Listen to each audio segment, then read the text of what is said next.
Welcome to the crash course. What you're about to view is a highly condensed version of a seminar that I've been giving for roughly 4 years, which consists of 6 to 8 hours of material. The crash course seeks to help you understand the nature of some extremely serious challenges and risks to our economy and your future prosperity that exist.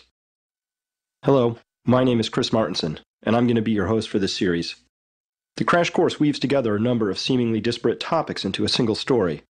We will discuss the economy, energy, and the environment, because it's where these fields overlap and intersect that the greatest story of any generation will get told. By the conclusion of this presentation, you will understand and be thinking about the economy in a whole new way. I'm going to provide you with a framework that will clarify what, for many people, is a deeply confusing subject. The information in this mini-course took me several years to gather and develop into this highly condensed story. I must warn you, this will not be easy for some of you, and I know this from watching the reactions of numerous audience members over the years. We're talking about some very large changes, which are, admittedly, hard to get one's mind around. I am going to try and change your mind. I might even challenge some of your most closely held beliefs. And I'm going to try and convince you that it's past time for you to learn, pay attention, and take actions.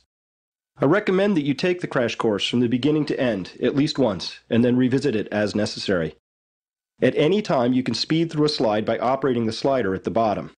Or you may skip ahead to any slide by clicking one of the numbers all the way at the top.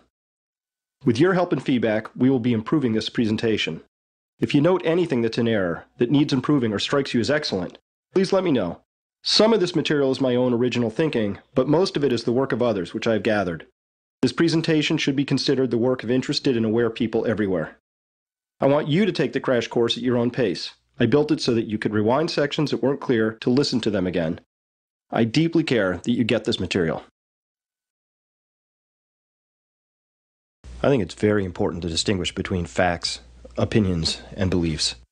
So I'm going to try very hard to be crystal clear when I'm presenting facts versus stating opinion or communicating my beliefs. So let me be right up front about this. I hold 3 beliefs, which I'm going to share with you, and then spend the rest of our time showing you how I got to these beliefs. The first is that the next 20 years are going to be completely unlike the last 20 years. And why is this important? Because we tend to base our view of the future on our most recent experience. That's just part of being a human. It's also a gigantic liability at key turning points. So I say that massive change is already upon us. When I first gave this material as a talk 3 years ago, I used to say massive change is coming. Well, it's here now. That much is completely obvious. And the belief I hold is that it's really just getting underway. And I'm going to show you why I believe that. Next, I believe that it is possible that the pace and/or scope of change could overwhelm the ability of our key social and support institutions to adapt. Katrina taught us that a major U.S. city could be wiped out and pretty much remain that way for years. That is an example of major change occurring faster than our ability as a nation to respond. The types of changes I foresee in our economic landscape are much larger than Katrina. My third belief is that we do not lack any technology or understanding necessary to build ourselves a better future. Rather, we only lack the political will, which is really a reflection of the fact that we the people have not yet raised our voices in unison for real, substantive change. So the good news is that we already have everything we need, and the bad news is that we might not deploy it fast enough. Remember, these are simply my beliefs right now, and I reserve the right to change them if new information suggests that they are wrong.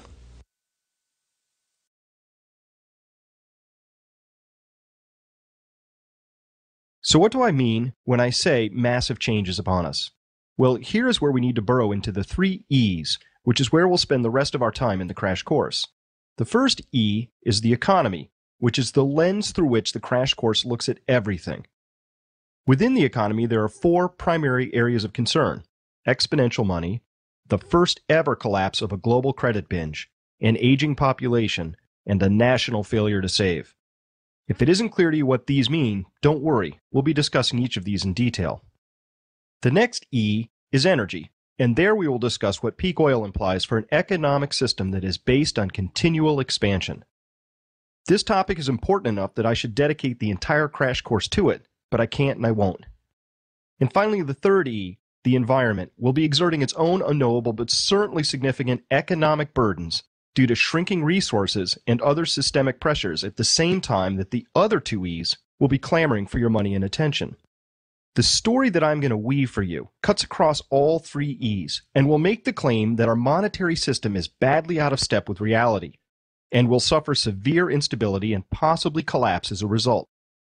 It is fair to say that this particular constellation of issues, problems if you will, has never been faced before at these levels. Never. Whether you find this terrifying or exhilarating is simply a matter of your mindset. One key towards easing your mind is being armed with accurate and detailed information. This is what the crash course will deliver. When viewed individually, each one of these sub-areas on each one of these E's could entirely consume your entire attention. But I'm going to make the claim that these problems are so intertwined that they cannot be solved in isolation. All three E's need to be considered at the same time. How are they linked? By something very powerful that we desperately need to understand a lot better. Please join me for Chapter 3, Exponential Growth. Thank you for listening.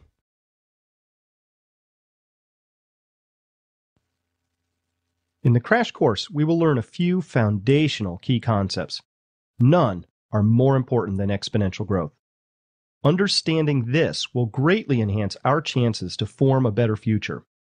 Here's a classic chart displaying exponential growth, a chart pattern that is often called a hockey stick. We are charting an amount of something over time.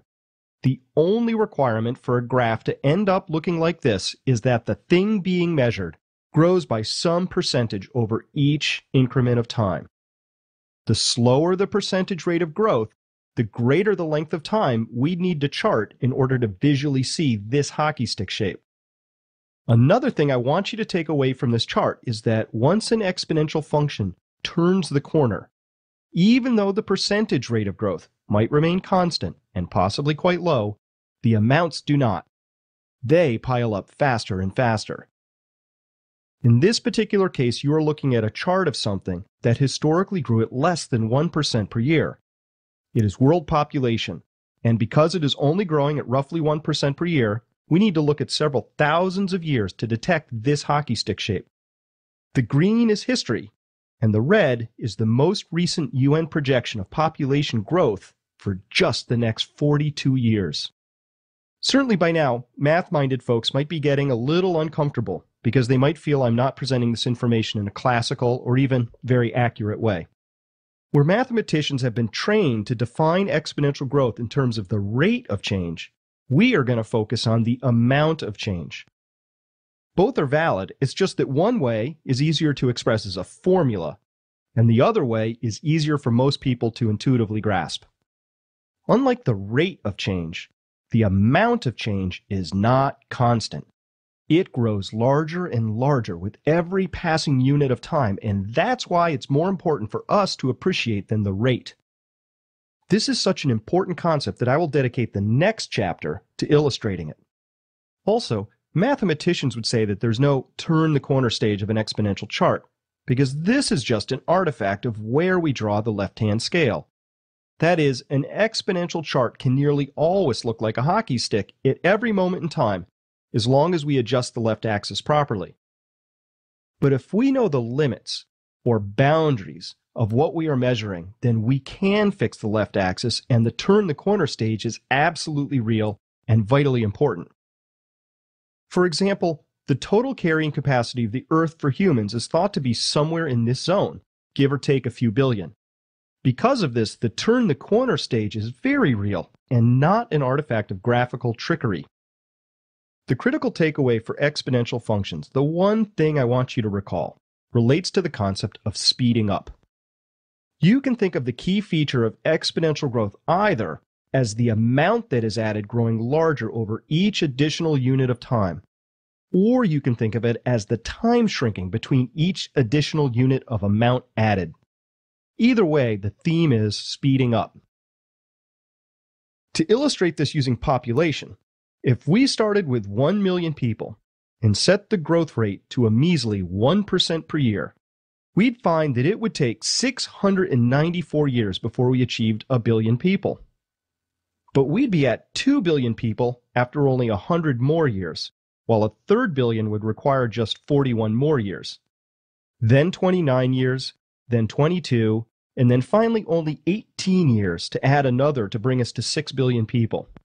That is, each additional billion people took a shorter and shorter amount of time to achieve. Here we can see the theme of speeding up.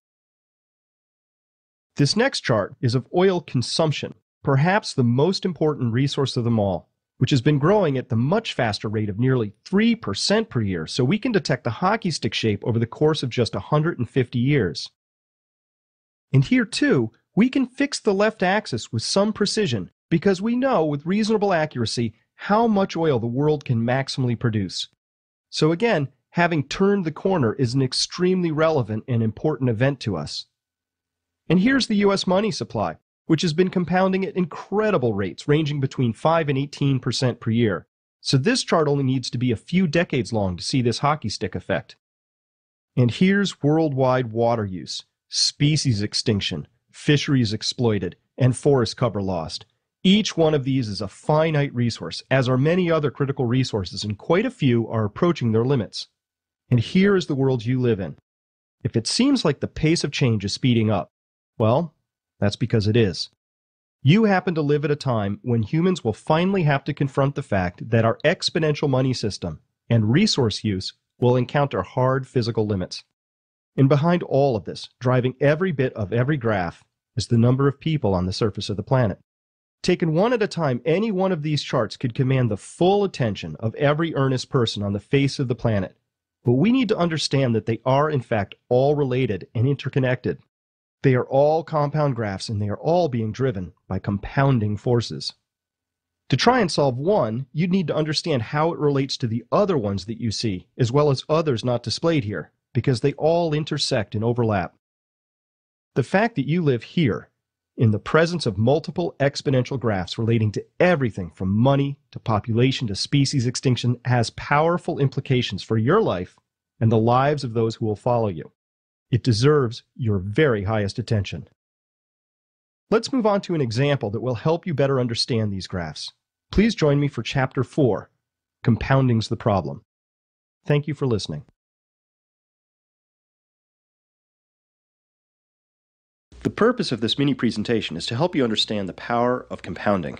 If something, such as a population, oil demand, a money supply, anything, steadily increases in size as a proportion of its current size, you get a graph that looks like this. A hockey stick. Said more simply, if something is increasing over time at a percentage basis, it's growing exponentially. Using an example drawn from a magnificent paper by Dr. Albert Bartlett, let me illustrate the power of compounding to you. Suppose I had a magic eyedropper and I placed a single drop of water in the middle of your left hand. The magic part is that this drop of water is going to double in size every minute. At first, nothing seems to be happening, but by the end of a minute, that tiny drop is now the size of 2 tiny drops. After another minute, you now have a little pool of water that is slightly smaller in diameter than a dime sitting in your hand. After 6 minutes, you now have a blob of water that would just fill a thimble. Now, suppose we take our magic eyedropper to Fenway Park, and right at 12 o'clock in the afternoon, we place a magic drop way down there on the pitcher's mound. To make this really interesting, suppose that the park is watertight and that you are handcuffed to one of the very highest bleacher seats. My question to you is this: how long do you have to escape from the handcuffs? Days? Weeks? Months? Years? How long would that take? I'll give you a few seconds to think about it. The answer is you have until 12:49 on that same day to figure out how you're going to get out of those handcuffs. In less than 50 minutes, our modest little drop of water has managed to completely fill Fenway Park. Now let me ask you this. At what time of the day would Fenway Park still be 93% empty space? And how many of you would realize the severity of your predicament? Any guesses? The answer is 12:44. If you were squirming in your bleacher seat, waiting for help to arrive, by the time the field is covered with less than 5 feet of water, you would now have less than 5 minutes left to get free. And that right there illustrates one of the key features of compound growth. The one thing that I want you to take away from all of this: with exponential functions, the action really only heats up in the last few moments.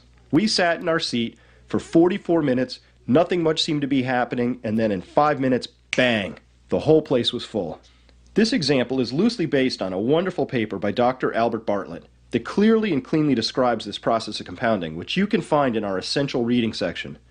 Dr. Bartlett said, "The greatest shortcoming of the human race is the inability to understand the exponential function." And he's absolutely right. With this understanding, you'll begin to understand the urgency I feel. There's simply not a lot of maneuvering room once you hop on the vertical portion of a compound graph. Time gets short. This makes compounding the first key concept of the crash course.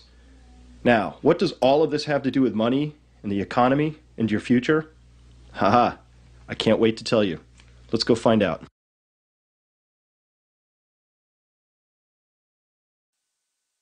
Now I'm going to introduce the second key concept, and it's far enough outside of the mainstream that I'm going to get a little backup from a 19th century philosopher.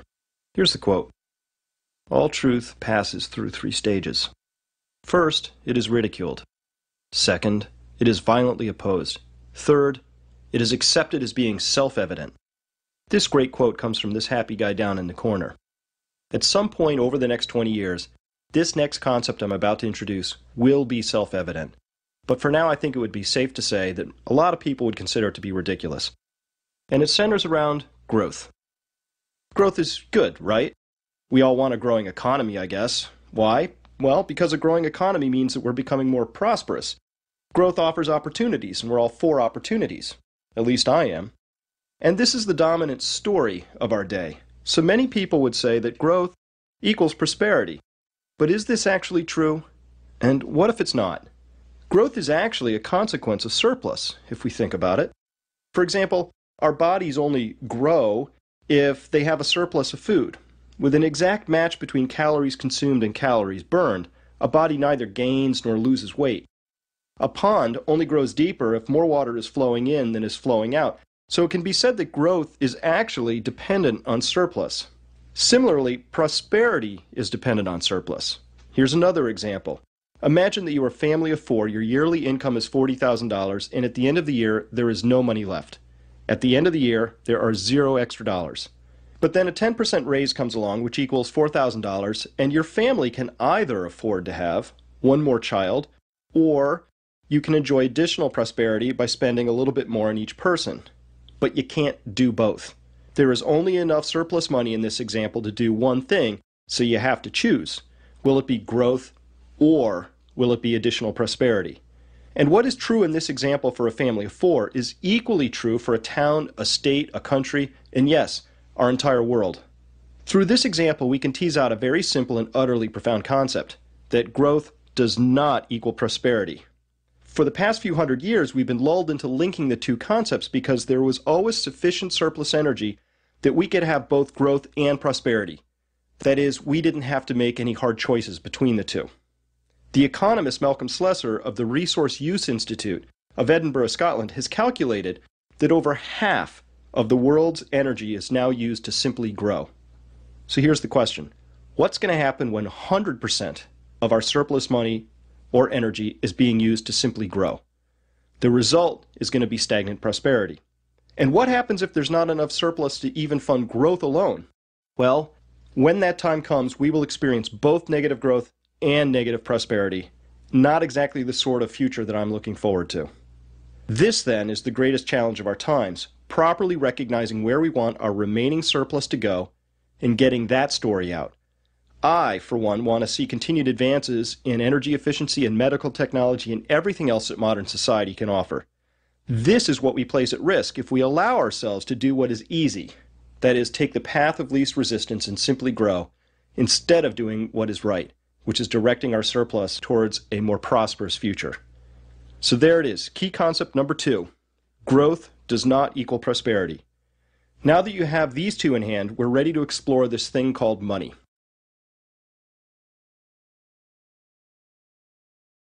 Before we begin our tour through the economy, the environment, and energy, we need to share a common understanding of money. Money is something that we live with so intimately on a daily basis that it has probably escaped our close attention. Money is an essential human creation, and were all money to disappear, a new form of money would spontaneously arise in its place, such as, cows, tobacco, bread, a certain type of nut husk perhaps, or even nautilus shells. Without money, the complex job specializations that we have today would not exist because barter is so cumbersome and constraining. More importantly, though, is the concept that each type of money system has its pros and cons. Each will enforce its own peculiar outcomes by promoting some behaviors while suppressing others. Now, if we crack open a textbook, we'll find that money should possess three characteristics. The first is that it should be a store of value. Gold and silver have filled this role perfectly because they were rare, took a lot of human energy to mine, and did not corrode or rust. By contrast, the US dollar pretty much constantly loses value over time, a feature which punishes savers and enforces the need to speculate. A second feature is that money needs to be widely accepted within a population as an intermediary within and across all economic transactions. And the third feature is that money needs to be a unit of account, meaning that the money must be divisible and each unit must be equivalent. The US unit of account is the dollar. Diamonds have much value but are not good at being money because they are not perfectly equivalent to each other, and dividing causes them to lose value. That is, they fail at being a unit of account. Blah, blah, blah. So what is money really? I believe it has a very simple definition. Money is a claim on human labor. With a very few minor exceptions, pretty much anything you can think of that you might spend your money on will involve human labor to bring it there. I say it's a claim on labor rather than a store of labor, because the human labor in question might have happened in the past, or it might not have happened yet.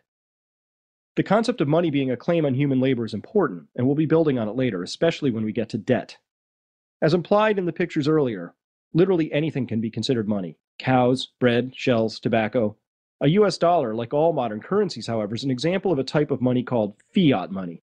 Fiat is a Latin word meaning let it be done. And fiat money has value because a government decrees that it does. And this brings us to the key question. What exactly is a US dollar? Once a dollar was backed by a known weight of silver or gold of intrinsic value.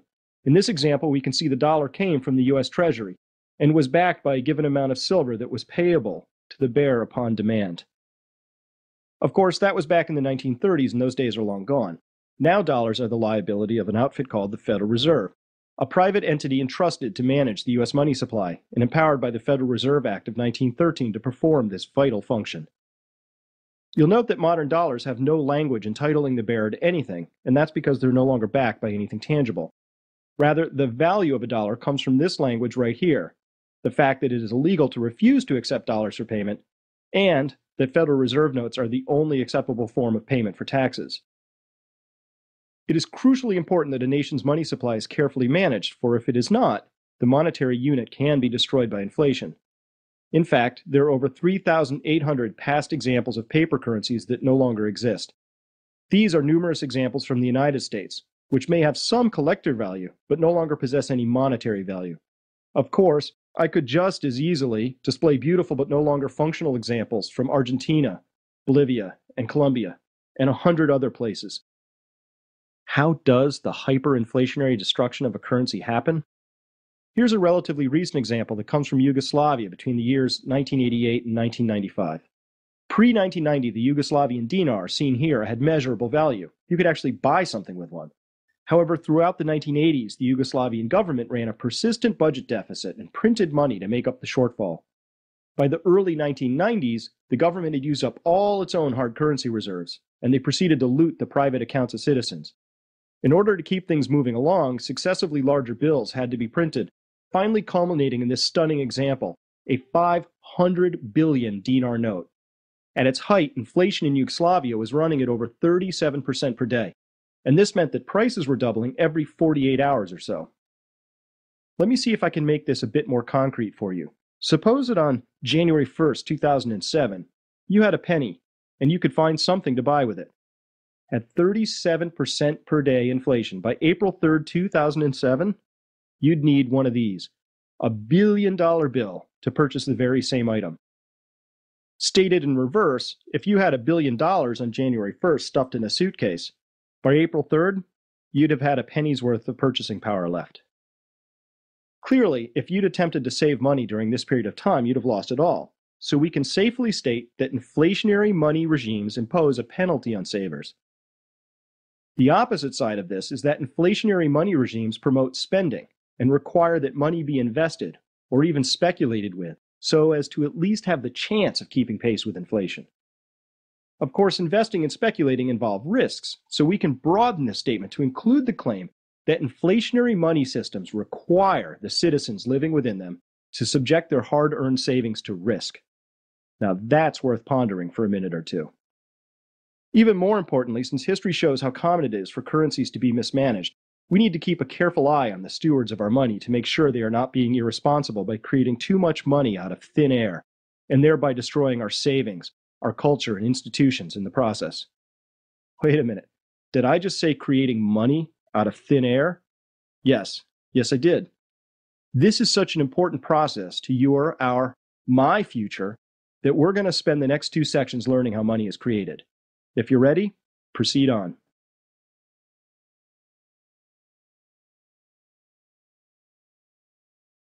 If we want to have any hope of understanding all of the things that are going on in the financial world right now, we really have to start with understanding money and how it's created. So here we're going to explore the process by which money is created.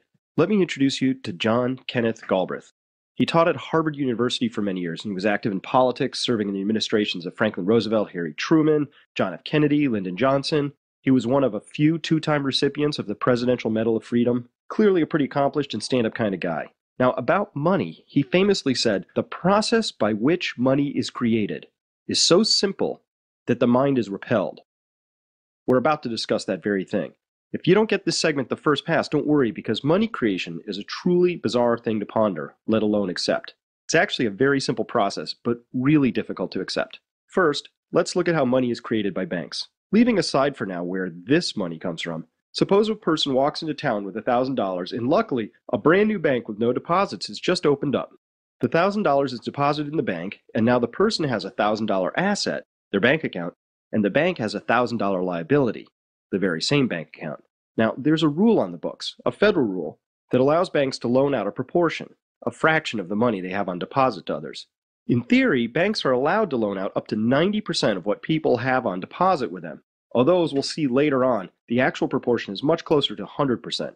Nonetheless, because banks retain only a fraction of their deposits in reserve, the term for this process is fractional reserve banking. Now back to our example.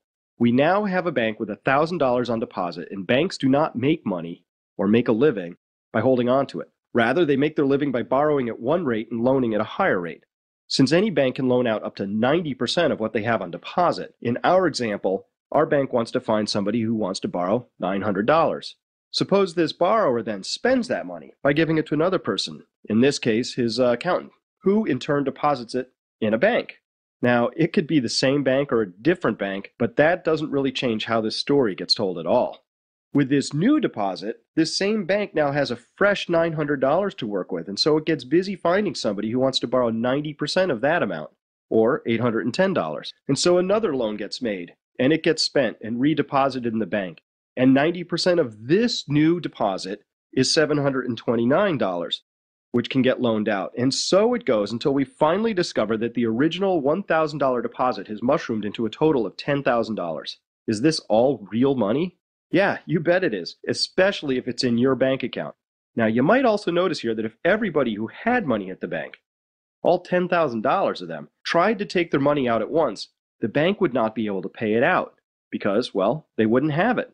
The bank would only have $1,000 hanging around in reserve, period.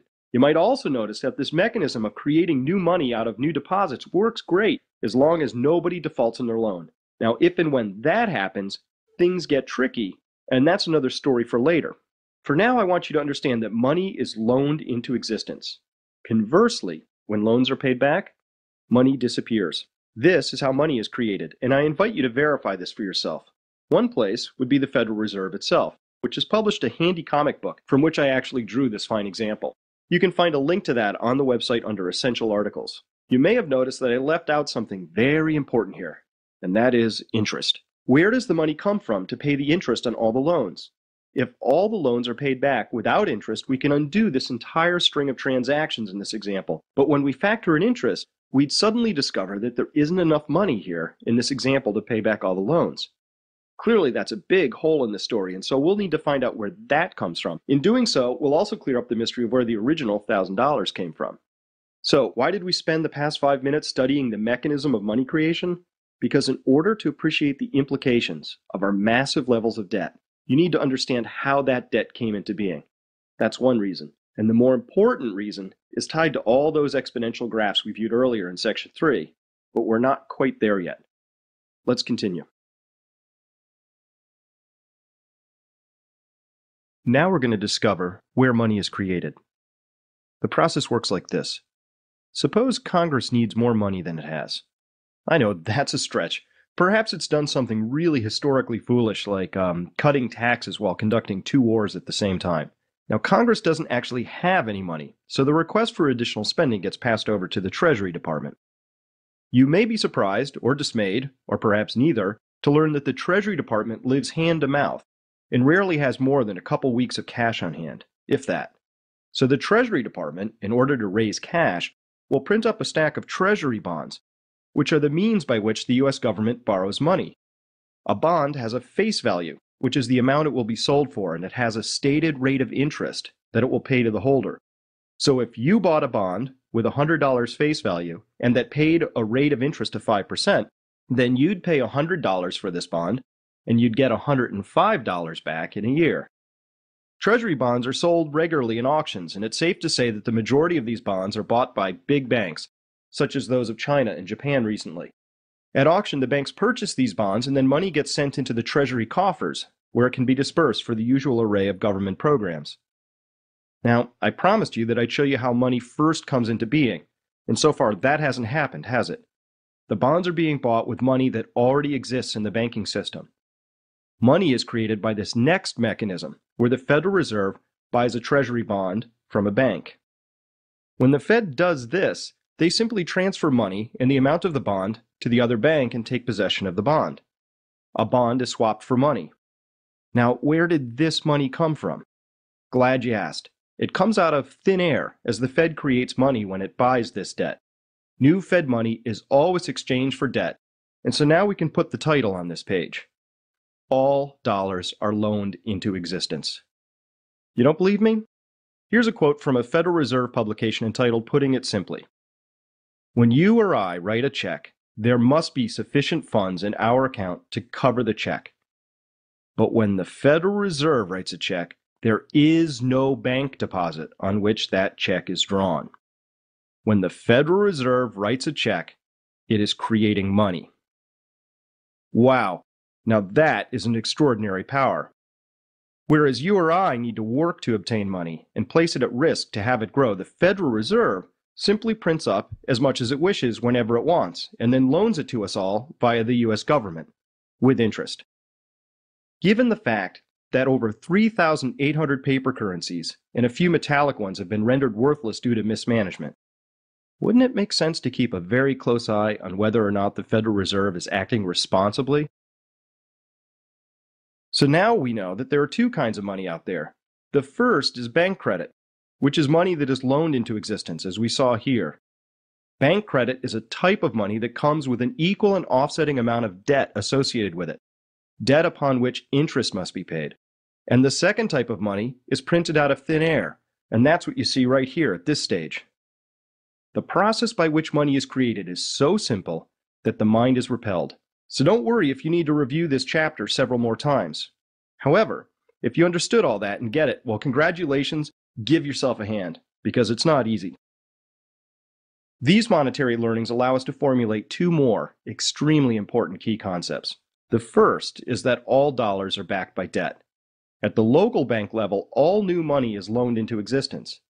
At the Federal Reserve level, money is simply manufactured out of thin air and then exchanged for interest-paying government debt. In both cases, the money is backed by debt, debt that pays interest. From this key concept, we can formulate a truly profound statement, which is that, at a minimum, each year, enough new money must be loaned into existence to cover the interest payments on all of the past outstanding debt. If we flip this slightly, we can say that each year, all the outstanding debt must compound by at least the rate of interest on that debt. Each and every year, it must grow by some percentage.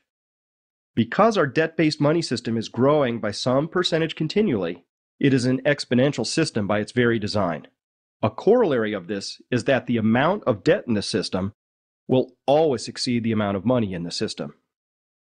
I'm not going to cast judgment on this and say that it's good or bad. It simply is what it is. By understanding its design, though, you will be better equipped to understand that the potential range of future outcomes for our economy are not limitless, but rather bounded by the rules of the system, all of which leads us to the fourth key concept, which is that perpetual expansion is a requirement of modern banking. In fact, we can make a rule. Each year, new credit or loans must be made that at least equal the amount of all the outstanding interest payments that year. Without a continuous expansion of the money supply, past debts would not be able to be serviced and defaults would ripple through and possibly destroy the system. Defaults are the Achilles heel of a debt-based money system, which we saw in our local banking example in the previous chapter. Because of this, all the institutional and political forces in our society are geared towards avoiding this outcome. So the banking system must continually expand, not necessarily because it's the right or wrong thing to do, but rather simply because that is how it was designed. It's a feature of the system, just like using gasoline is a feature of my car's engine. I might wish and hope that my car would run on straw, but I'd be wasting my time because that's just not how it was designed. By understanding the requirement for continual expansion, we will be in a better position to make informed decisions about what's likely to transpire and take meaningful actions to enhance our prospects. So the key question is this: what happens when a human-contrived money system that must expand by its very design runs headlong into the physical limits of a spherical planet? One more belief of mine is that I will witness this collision in my adult lifetime, and in fact it may have already started, and I am extremely interested to see how this is all going to turn out. Now, this is admittedly a truly gigantic proposition to consider, and some would say that it's not very interesting at all, but rather it's just frightening. Well, if you want the future to look exactly like the past, then I suppose it is frightening. But if you are flexible in your view of the future, then you have an opportunity to make the most of whatever future actually arrives.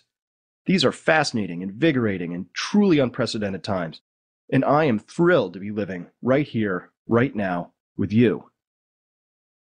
In the next section, we'll be looking at some very important historical context about our money system, where you'll learn that our money system could be viewed as a masterpiece of sophisticated evolution, or as an historically brief experiment that is not yet 37 years old.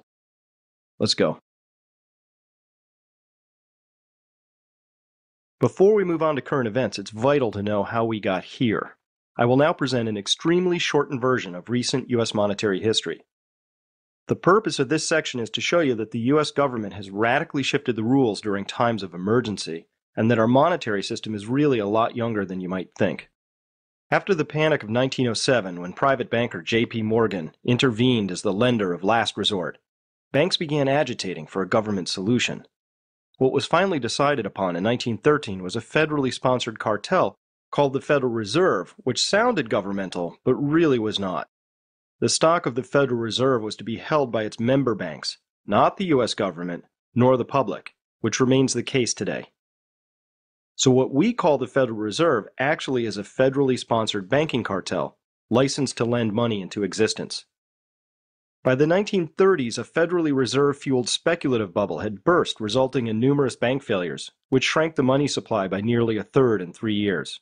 Despite being chartered as a lender of last resort, the Federal Reserve failed to halt a catastrophic banking collapse. In 1933, newly elected President Franklin D. Roosevelt decided to counter the falling money supply in a most drastic manner. To accomplish this, he confiscated all privately held gold and immediately devalued the U.S. dollar. Prior to the seizure, it took approximately $21 to buy an ounce of gold, and afterwards, it took $35. Soon after, contractual obligations of the U.S. government, such as bonds payable in gold, were nullified with the approval of the Supreme Court. This goes to show how governments in a period of emergency can change rules and break their own laws. All of the seized gold either ended up in the vaults of the Federal Reserve or at the International Monetary Fund or on the books of the Federal Reserve. A grand total of $11 billion was exchanged for all 261 million ounces of the nation's gold. In other words, complete control of the gold supply of the most powerful and prosperous nation on earth was exchanged for $11 billion printed out of thin air, creating some very serious storage hardships for the Federal Reserve. I mean, have you ever tried lifting 70-pound gold bricks that high over your head? In any event, to end the turmoil of depression and war and to provide a foundation for global recovery, a conference was held at Bretton Woods, New Hampshire in 1944, with all the major Allied powers attending. Recognizing that the U.S. then represented nearly half of the global economy, the US dollar was made the global reserve currency. All other currencies had fixed rates of exchange to the dollar, which in turn was redeemable for gold at $35 per ounce. The Bretton Woods II system ushered in a period of prosperity and rapid economic recovery. But there was a flaw in the system. Nothing in the Bretton Woods Agreement prevented the U.S. Federal Reserve from expanding the supply of Federal Reserve notes. As this happened, the gold backing behind each dollar steadily declined, such that there was not enough gold to back all of the dollars. Meanwhile, as the Vietnam War intensified, the U.S. was running budget deficits and flooding the world with paper dollars.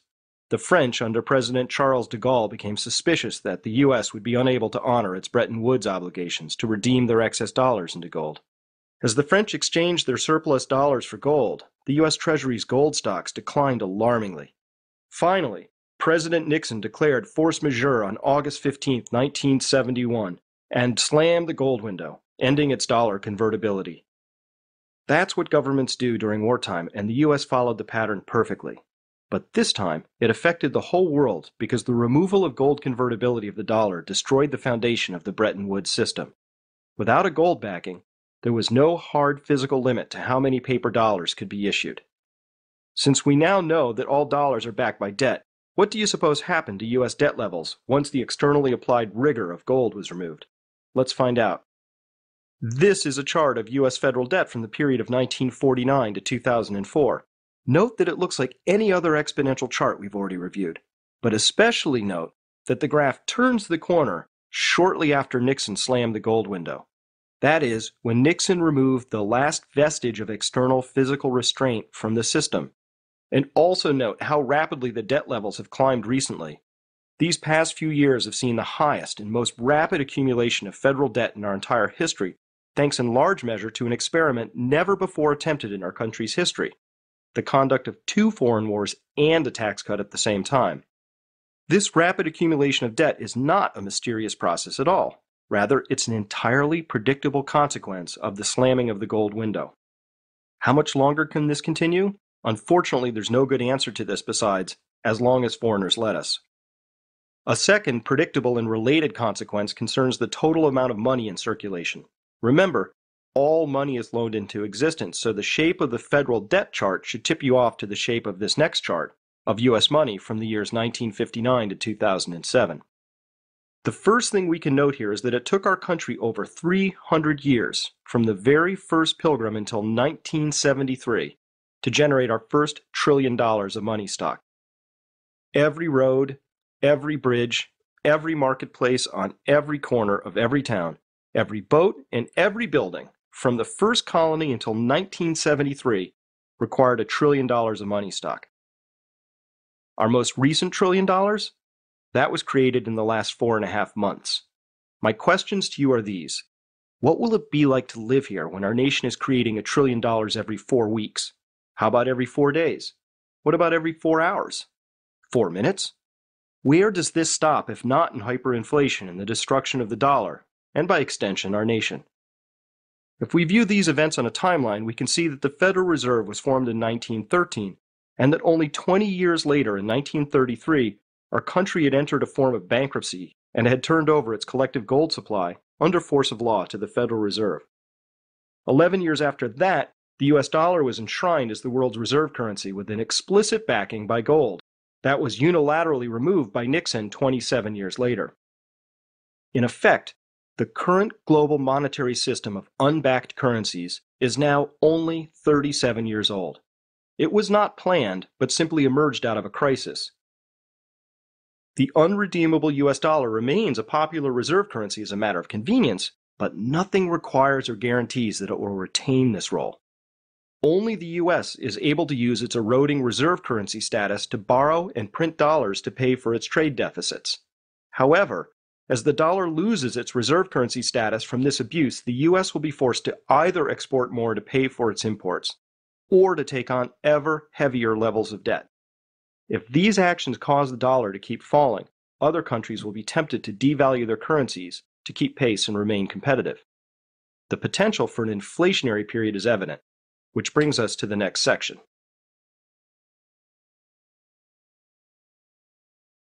We've got one more key concept in front of us, and that's inflation. and then we're going to connect a few dots at the end. Most of us think of inflation as rising prices, but that's not quite right. Imagine if an apple and an orange are $1 each one year, but $10 each next year. Since you enjoy eating apples and oranges the same in one year as the next, then the only thing that's truly changed here is your money, which has declined in value. Inflation is not caused by rising prices. Rising prices are instead a symptom of inflation. Inflation is caused by the presence of too much money in relation to goods and services. What we experience are things going up in price, but in fact inflation is really the value of your money going down, simply because there's too much of it around. Here's an example. Suppose you're on a life raft and somebody has an orange that they are willing to sell for money. Only one person in the raft has any money, and that's a single dollar. So the orange sells for $1. But wait, just before it sells, you find a $10 bill in your pocket. Now, how much do you suppose the orange sells for? That's right, $10. It's still the same orange, right? Nothing about the utility or desirability of the orange has changed from one minute to the next. Only the amount of money kicking around in the raft. So we can make this claim. Inflation is everywhere and always a monetary phenomenon. And what's true within a tiny life raft is equally true across an entire nation. Here, let me illustrate this point by using a long sweep of U.S. history. What we're looking at here is a graph of price levels in the United States that begins on the left in 1665 and progresses more than 300 years to 2008 on the right. But at this moment, only inflation over the period from 1665 to 1776 is marked on this chart. On the y-axis, what is being charted are price levels, not the rate of inflation. Now you might ask, how can we compare prices in 1665 to 2008? While there are some obvious liberties that have to be taken here, what is being compared are the basics of life. People ate food in 1665, just as they did later on. People had to transport themselves. They got educations, and they lived in houses in 1665, just as they did in 1776. So what is being compared is the relative cost of living in one period to the next. That is, inflation. In 1665, the basic cost of living was set to a value of 5. Now, what is most striking about this chart to me is that from 1665 to 1776, there was absolutely no inflation. For 111 years, $1 saved was, well, $1 saved. Can you imagine what it would be like to live in a world where you could earn $1,000, put it in a coffee can in the backyard, and your great-great-grandchildren could dig it up and enjoy the same benefits from that $1,000 as you would have 111 years previously? This isn't some fantasy from a cheap novella. This was reality in our country at one time.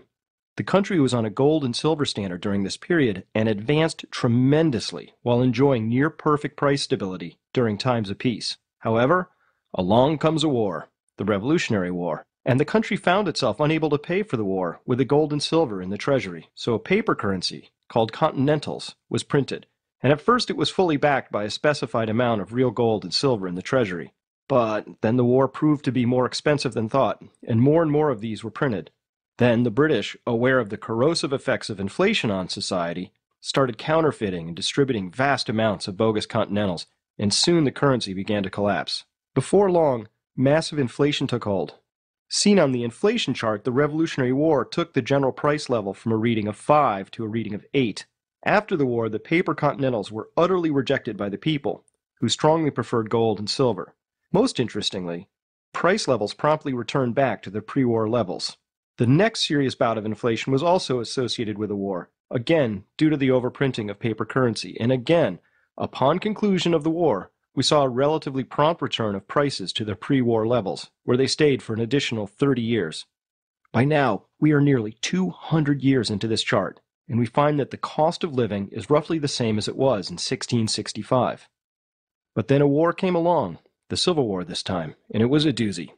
To finance the war, the North had to resort to printing a type of currency that still lends its name to our own currency today. Of course, back then, it really did have a green back. Again, we see a rapid rise of inflation as a direct consequence of war, and again, a return to baseline after the crisis is over. We are now 250 years into this story, and the cost of living is still roughly the same as it was at the start. I invite you to think about that for a minute. But then another war came along, and this one was even bigger than any before, and again it was a highly inflationary event. And then another war, even bigger than any before it, which again proved inflationary, but this time, something odd happened. Inflation did not retreat before the next war began. Why? Two reasons. First, the country was no longer on a gold standard, but instead a fiat paper standard, administered by the Federal Reserve, and the populace did not have another form of currency to which it could turn. And second, because this was the first time that the war apparatus was not dismantled upon conclusion of hostilities. Instead, full mobilization was maintained and a protracted Cold War was fought, certainly as inflationary a conflict as any shooting war ever was. And now, if we look at the entire sweep of history, we can make an utterly obvious conclusion. All wars are inflationary. Why is this? Because any time the government engages in deficit spending, it creates the conditions for inflation. However, when the deficit spending is on legitimate infrastructure, such as roads or bridges or schools, that investment will slowly pay for itself by boosting productivity and paving the way for the creation of additional goods and services that will someday soak up the extra cash. Wars, however, are special. Vast quantities of money are spent on things that are meant to be blown up. The money stays at home while the goods get sent off to be blown up. When a bomb blows up, there's no residual benefit to the domestic economy later on. This means war spending is the most inflationary of all spending. It's a double whammy. The money stays behind working its evil magic, while the goods it produced are destroyed. Heck, even if the goods aren't blown up, there's practically zero residual economic benefit to such specialized hardware, as amazing as that technology may be. For some reason, the most recent pair of wars have been presented by the U.S. mainstream press as being relatively pain-free for the average citizen, despite overwhelming historical odds to the contrary. In fact, on this 15-year-long chart of commodity prices, we observe that prices bounced in a channel, marked by the green lines, for more than 10 years. However, and hopefully by now unsurprisingly, shortly after the start of the Iraq War, commodity prices began marching higher and have inflated nearly 140% in 5 years. Your gasoline and food bills will confirm this.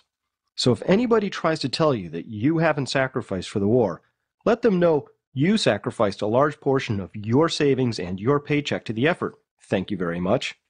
At any rate, back to our main story. Here's inflation between 1665 and 1975. Knowing what you now know about Nixon's actions on August 15, 1971, what do you suppose the rest of the graph looks like between 1975 and today? This is your world. You've been living on the steeply rising portion of this graph for so long that it probably looks like level ground to you. Because inflation is now a permanent feature, and because it advances at a percentage rate, your money is declining in value exponentially. That's what this hockey stick graph is telling you. What does it mean to live in a world where your money loses value exponentially? You know what it means, because you live there. It means always having to work harder and harder just to stay in place. And it means perplexing and astoundingly risky investment decisions have to be made in an attempt to grow one's savings fast enough to avoid the ravages of inflation. It means two incomes are needed where one used to suffice, and kids left at home while both parents work.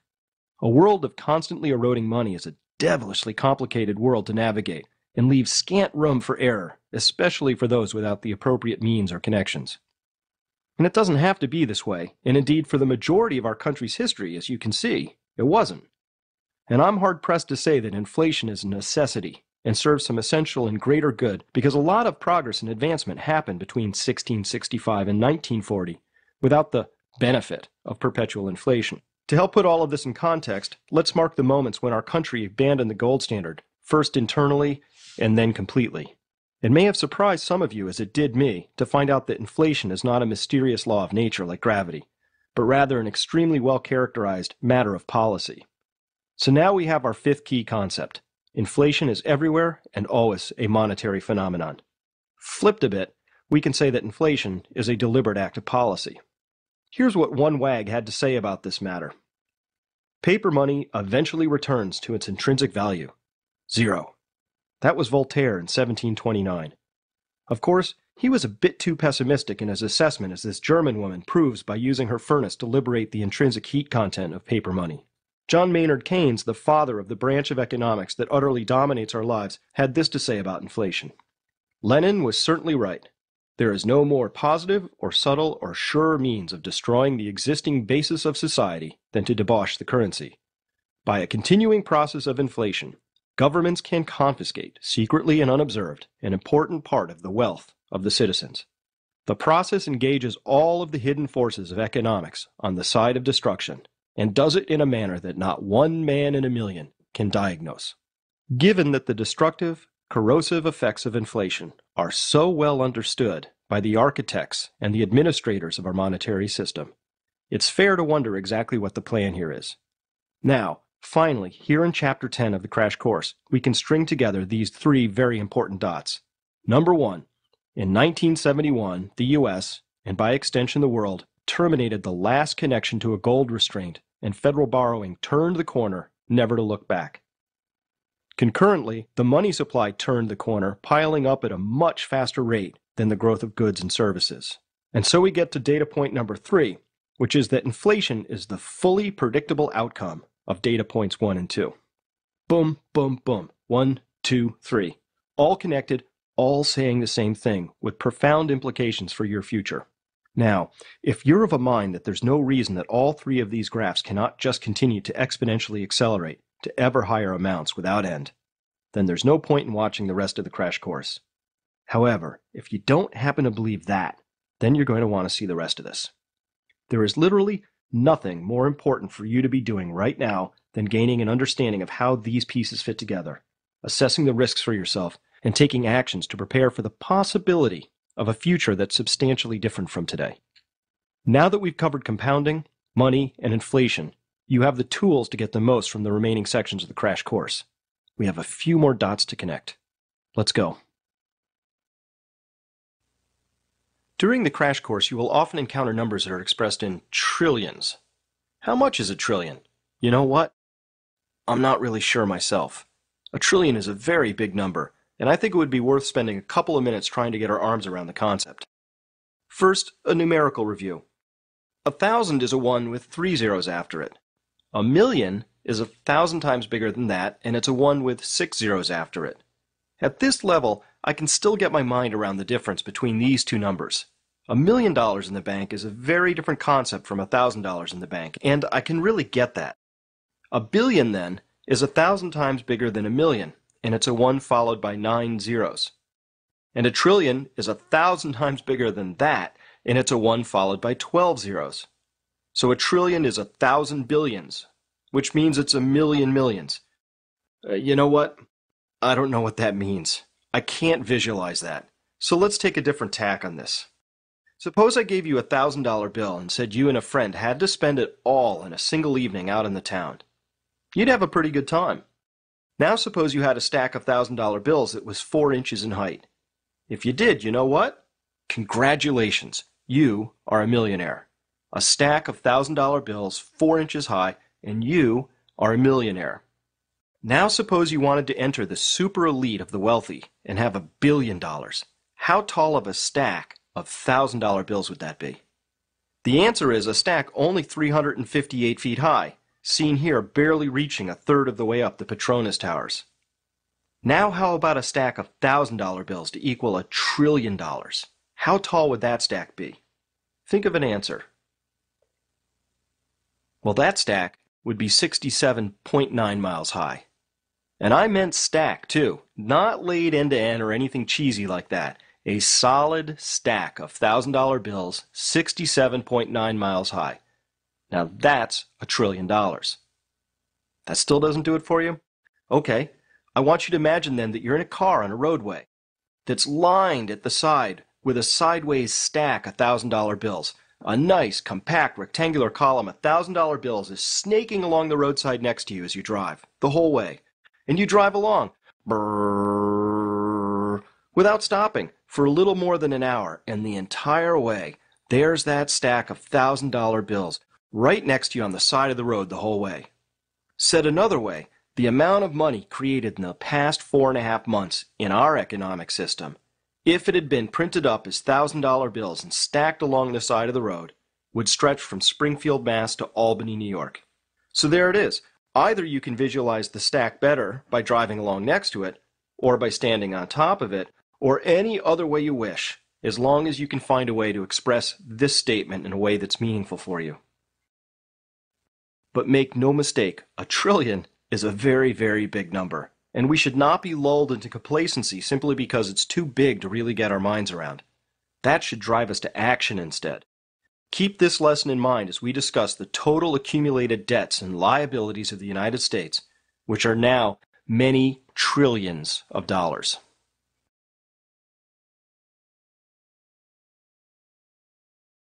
Now we enter part 2 of the crash course. Here you'll see the very information that led me and my family to make profound changes in our lives. Where we live, my line of work, even where we get our food. With the background you've received to this point, you are now positioned to understand how the 3 E's, the economy, energy, and the environment, intersect and seemingly converge on a very narrow window of the future, what I am calling the 20 teens. It's the data in these next parts that leads me to conclude that the next 20 years are going to be completely unlike the last 20 years. A small warning, this material can be shocking. And so we begin part 2 with debt. We're going to pick up 2 more key concepts in this section, and one of them is utterly essential, and it's this. Ever-growing debts implicitly assume that the future will be larger than the present. We'll be examining this statement in detail in this chapter. Before we go there, a few definitions are in order. A financial debt is a contractual obligation to repay a specified amount of money at some point in the future. The concept of debt is thoroughly characterized within the legal system so that we can say that a debt is a legal contract providing money today in exchange for repayment in the future. With interest, of course. Debts come in many forms. Auto loans and mortgage debt are known as secured debts because there's a recoverable asset attached to the debt. Credit card debt is known as unsecured because no specific asset can be directly seized in the event of a default. For you and I, there are only 2 ways to settle a debt: pay it off or default on it. If you have a printing press like the government does, a third option exists: printing money to pay for the debt. This method is a poorly disguised form of taxation since it forcefully removes value from all existing money and transfers that value to the debt holders. I view it as a form of default, but one that preferentially punishes savers and those least able to bear the impact of inflation. The pure debt obligations of the U.S. government as of April 2008 stand at $9,444 billion and change. This is only the debt. Once we add in the liabilities of the U.S. government, chiefly Medicare and Social Security, we get a number 5 to 8 times larger than this. We'll be discussing these liabilities in the next chapter, so that's all I'm going to say about them right now. Right now, we are focused simply on debt, and it's enough to know that debt is only part of the whole story. Next, this is a chart of total U.S. debt. That's federal, state, municipal, corporate, and private debts in the red line, compared against total national income in the yellow line. The total debt in the United States now stands at over $48 trillion. That's 48 stacks of $1,000 bills, each of which is 67.9 miles high. If we adjust these debt levels for both population and inflation over time, so that we're comparing apples to apples, we find that in 1952 there was the equivalent of $76,000 in total debt per person, and that today the number is $183,000. At $183,000 per head, this means that today, the average family of 4 in America is associated with $732,000 of debt. This is a useful way to look at debt because it doesn't really matter if the debt is owed by a government agency or a corporation or an individual, because these are really the debts of our country, and all debts get paid through the actions of people. So examining the debts on a per capita or a household basis gives us a sense of the situation. Can debts forever grow faster than the incomes that service them? No, they cannot. There's a mathematical limit in there somewhere. Am I saying that all debt is bad? No, I'm not. Time for another definition. Debt that can best be described as investment debt provides the opportunity to pay itself back. An example would be a college loan offering the opportunity to earn a higher wage in the future. Another would be a loan to expand the seating at a successful restaurant. In the parlance of bankers, these are examples of self-liquidating debt, meaning that the loans boost future revenues and have a means of paying themselves back. But what about loans that are merely consumptive in nature, such as those taken out for a fancier car or for vacations or for more war materiel? These are called non-self-liquidating debts because they do not generate any additional future revenue. So not all debts are bad. Only too much unproductive borrowing is bad. In the past 5 years, American debt has grown by more than $16 trillion, and a very large proportion of that has been the non-self-liquidating variety. This has profound implications for the future. Because non-self-liquidating loans do not generate future cash flows, it means that ordinary income will have to be used to pay off today's consumption. And this will mean less cash for discretionary spending in the future. So what is debt really? Well, debt provides us money to spend today. Perhaps we buy a car, and we enjoy that car today. But in the future, loan payments represent money that we do not have then to spend on other items. So we can say that debt represents future consumption taken today. Now, as long as it's my decision to go into debt and the repayments are solely my responsibility, then everything's cool. However, once we consider that our current levels of debt will require the effort of future generations to pay them back, we start to trend into the moral aspect of this story. Is it really proper for one generation to consume well beyond its means and expect the following generations to forego their consumption to pay it all back? That is precisely our current situation, and these charts say as much. I often wonder if my children are going to accept this bargain. I have my doubts. Now, we learned in Section 4 that money can be viewed as a claim on human labor. And we just learned that debt is really just a claim on future money. So we can put these two statements together and arrive at key concept number 6. Debt is a claim on future human labor. When we get to the section on baby boomers and the demographic challenge facing our country, I'll be recalling this very important concept. When viewed historically and compared to gross domestic product, the current levels of debt are completely without precedent. This chart even suggests that our recent lives have been entirely spent in the largest credit bubble in history. Current total credit market debt stands now at more than 340% of total gross domestic product. As we can see on this chart, the last time debts even got remotely close to current levels was back in the 1930s, and that bears a bit of explanation. The easy credit policies of the Fed gave us the roaring 20s, and then a burst credit bubble, which was followed by 11 years of economic contraction and hardship, which we now refer to as the Great Depression. Note that the debt to GDP ratio didn't start to climb until after 1929. What's the explanation for this? Were more loans being made? No. The chart climbs here because while the debts remained fixed, it was the economy that fell away from under them, creating this spike. In the absence of the Great Depression anomaly, our country always held less than 200% of our GDP in debt. And it's only since the mid-1980s that that relationship was violated. So we can say that our current experiment with these levels of debt is only 23 years old, and therefore an historically brief phenomenon. And so it is this chart, more than any other, that leads me to conclude that the next 20 years are going to be completely unlike the last 20 years. I just cannot see how we can pull off another 20 years just like that area circled in red. Based on the shape of this chart, our entire financial universe has made a rather substantial and collective assumption about the future. Because a debt is a claim on the future, each incremental expansion of the level of debt is an implicit assumption that the future will be larger than today. Which means there's a very profound assumption baked right into this debt chart, and that is, the future will be larger than the present. Here's what I mean. A debt is always paid off in the future, and loans are made with the expectation that they'll be paid back, with interest. If more credits are extended this year than last, then that means there's an expectation, an assumption, that the ability exists to pay those loans back in the future. Given that our debts are now over 340% of GDP, there's an explicit assumption here that the future GDP is going to be larger than today's. A lot larger. More cars sold, more resources consumed, more money earned, more houses built, all of it must be larger than today, just to offer the chance of paying back the loans we've already taken on. But each quarter, we see that new debts are being made at a rate 5 to 6 times faster than the growth in the underlying economy. Even with a fairly optimistic assessment of future growth, this trajectory is clearly unsustainable. Our banks, our pension funds, governmental structure, and everything else tied to the continued expansion of debt has an enormous stake in its perpetual growth. And so here we come to our seventh key concept of the crash course.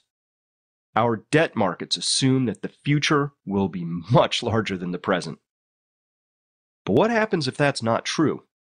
What if the means to repay all those claims does not arrive in the future? Well, broadly speaking, if that comes to pass, there's only one result with two different means of making it happen. The result is that the claims, the debts, must be diminished somehow, and that could happen either by a process of debt defaults or by inflation. The defaults are easy to explain. The debts don't get repaid and the holders of that debt don't get their money back. Boom, the claims get diminished. In this instance, if the future isn't large enough to pay back the claims, then defaults are simply a way of not paying them back. The inflation route can be confusing, so think of it this way. What if you sold your house to someone and elected to hold a note for $500,000? The terms call for the note to be repaid all at once in 10 years as a single payment of $650,000. Well, what if you get paid your $650,000 right on time? But that $650,000 will only buy this house. You got paid all right, but your claim on the future was vastly diminished by inflation. In the default scenario, your money is still worth something, but you don't get it back. In the inflation scenario, you get it back, but it hardly buys anything. In both cases, your future was diminished, so the impact is very nearly the same, but the means of achieving it are wildly different. So the questions you need to ponder for yourself are, have too many claims been made on the future? And if so, will we face inflation or defaults as the means of squaring things up?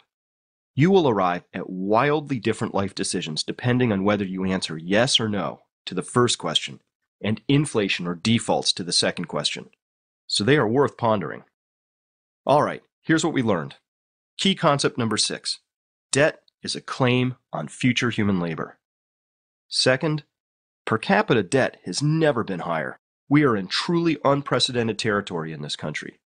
Debt has increased by $16 trillion in the past 5 years, and most of it consumptive debt. This means that future consumption will have to be seriously curtailed or will enter a period of debt destruction, either by defaults or inflation. And finally, key concept number 7. Our debt markets assume that the future will be much larger than the present. Our entire economic system, and by extension our way of life, is founded on debt. And debt is founded on the assumption that the future will always be bigger than the past. Therefore, it is utterly vital that we examine this assumption closely, because if this assumption is false, so are a lot of other things we may be taking for granted. Whew. All right, we are done. I'll see you next time.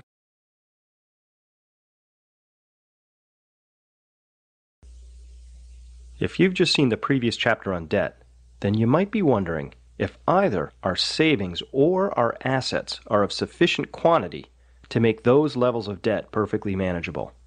In the next chapter, I'll deal with assets. In this chapter, I will present evidence that the United States has failed to save money at virtually every level of society, and make the claim that the United States government is insolvent. I use that term precisely. Whereas bankruptcy is a legal process that begins once cash flows can no longer meet current obligations, insolvency happens when one's liabilities exceed one's assets and is the first step on the road towards bankruptcy.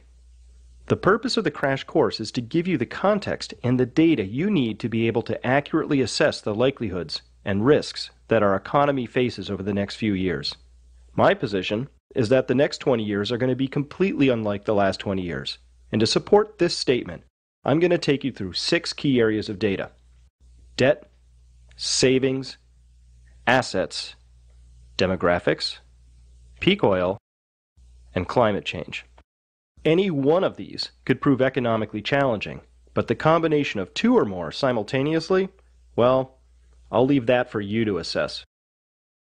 This is a chart of the personal savings rate stretching back to 1959. The personal savings rate is the difference between income and expenditures for all U.S. citizens, expressed as a percentage. So a number like 10% indicates that for every dollar earned, 10 cents was saved, not spent. Note that the long-term historical average for U.S. citizens between 1959 and 1985 was 9.2%. For comparison, in Europe, that number is around 10%, and in China, a stunning 30% of income is saved. Savings are important to us individually because they form the cash cushion that gets us through economic difficulties, and at the national level because savings are essential to the formation of investment capital.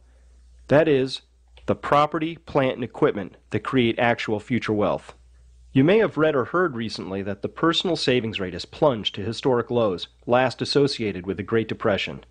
In fact, the personal savings rate has steadily declined from 1985 to present, indicating that those headlines we just saw were not some very recent blip on the radar, but rather the culmination of a 23-year erosion of savings as a cultural attribute of U.S. citizens. However, we are not a nation of averages, and this chart somewhat obscures the fact that the extremely wealthy are saving incredible amounts of money, while at the lower ends, the savings rate is deeply negative. Why is that important? Because as the Greek philosopher Plutarch once stated, an imbalance between the rich and the poor is the oldest and most fatal ailment of all republics. What else can we note about this chart? For starters, a persistently declining savings rate tells us that there is an implicit assumption by the majority that credit will be available in the future. As we look at this chart, we might also note that the savings rate began its decline right around 1985. Wait a minute. Didn't we see that same time frame in the last section on debt? Why, yes, we did. While this chart is showing all debt across all sectors, and the prior chart was of personal savings only, we can note that our national tolerance of debt shifted drastically upwards beginning in 1985, right as our national approach to savings was beginning its long decline towards zero. In order to believe that the future is going to be bigger, shinier, and brighter than the present, you have to believe that low savings and high debts are a path to prosperity. I am skeptical, to say the least, because this just doesn't make sense to me. It violates several laws of nature. Another category of savings is pensions and retirement funds. At the state and municipal levels, we can observe that they too have failed to save, and state and municipal pensions are underfunded to the tune of $1 trillion. What this means is that as money was taken in from taxes, states and municipalities actively chose to spend that money elsewhere, in preference to putting it into pension funds. The idea there, we can guess, was to spend money today and let someone else figure out how to pay for it in the future. Well, for many states, the future has finally arrived. What does it mean when we say that the state and municipal pensions are underfunded by $1 trillion? How is that calculated? The $1 trillion shortfall is what is called a net present value, or NPV amount. A net present value calculation adds up all the cash inflows, in this hypothetical example, $1,000 per year for 6 years, and offsets those cash flows, or nets them, against all future cash outflows. Since $1 today is worth more than $1 in the future, however, the future cash flows have to be discounted and brought back to the present.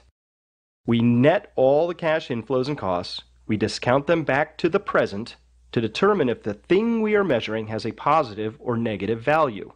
Net present value. This is the methodology used to calculate the status of state and municipal pension funds. Growth in the value of the pension fund assets, plus future taxes, are offset against cash outlays to pensioners and brought back to the present to indicate that in order for the pension funds to simply have a zero value, $1 trillion would, today, have to be placed into those funds. An important realization about NPV calculations is that the future has already been largely taken into account, so waiting and hoping for a different future result to emerge pretty much never works. If we have to place $1 trillion in the funds today, but don't do this, next year the number will only be larger. The only way it could be smaller is if fewer people are collecting benefits, or the fund's assets outperform the assumed rate of growth that fed the NPV calculation. Moving right along, corporations are coming off the highest levels of profitability in decades, but they too opted to underfund their pensions to the tune of $1.5 trillion net present value dollars, in preference for other uses for that cash. Because pensions typically invest in bonds and stocks in a roughly 60-40 split, Any recessions or market declines will only add to the shortfall.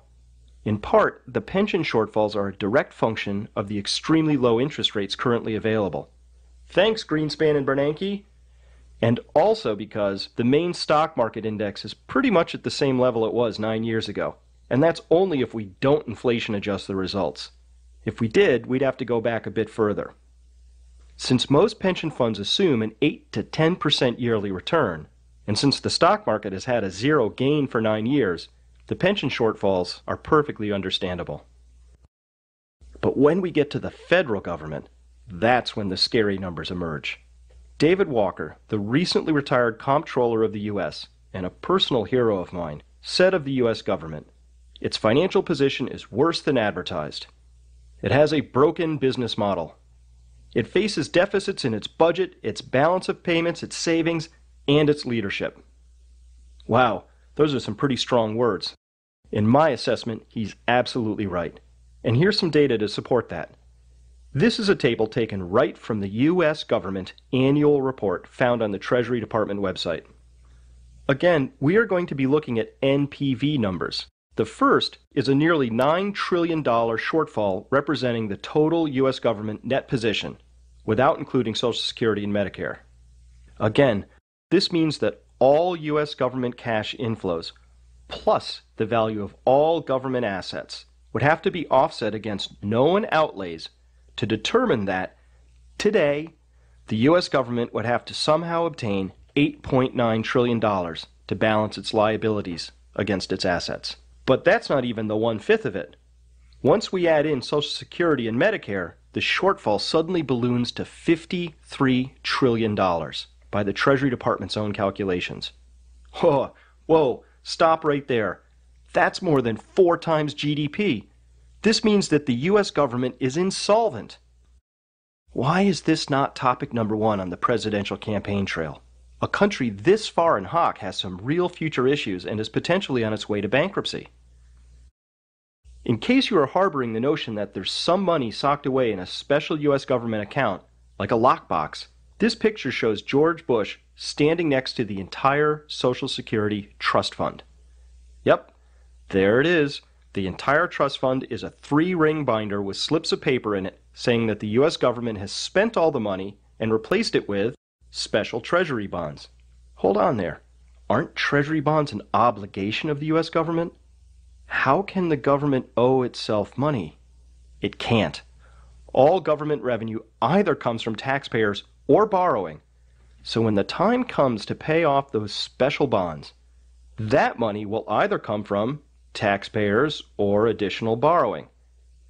If it were possible to owe money to yourself and pay interest to boot, then we could all become fabulously wealthy by writing ourselves checks. But, of course, this is a foolish, easily dispelled notion. At any rate, depending on which government agency's numbers you use, the federal shortfall is anywhere from $53 trillion to $85 trillion. This number is so large that it even scares small monkeys.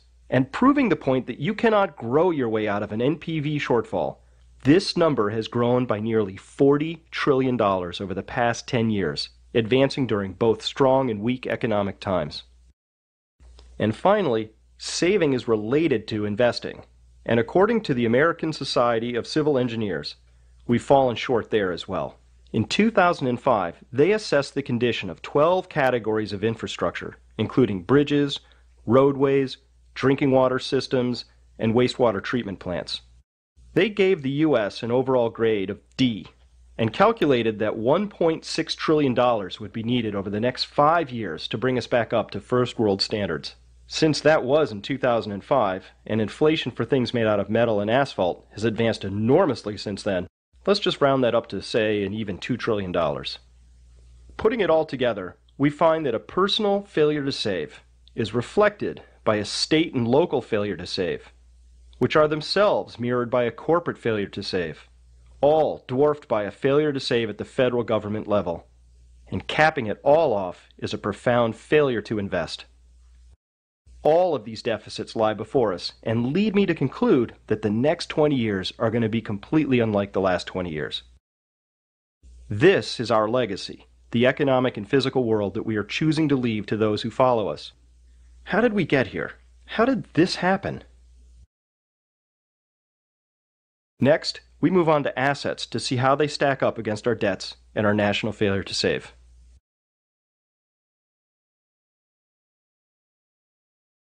Chapter 14, Assets and Demographics. As we learned in previous sections, our nation has historic, never-before-seen levels of debt and an historic failure to save. Now, some would say it's not reasonable to look only at debt and savings. One also has to consider assets. After all, does it really matter if you have no savings and $1 million of debt if you have assets worth $10 million? Well, that's a great point. So we're going to take a look at assets here. All right, so what's an asset? One definition is items of ownership convertible into cash, total resources of a person or business as cash, notes and accounts receivable, securities, inventories, goodwill, fixtures, machinery, or real estate. So, an asset is something of value that can be converted to cash or provides access to or enhances a flow of cash.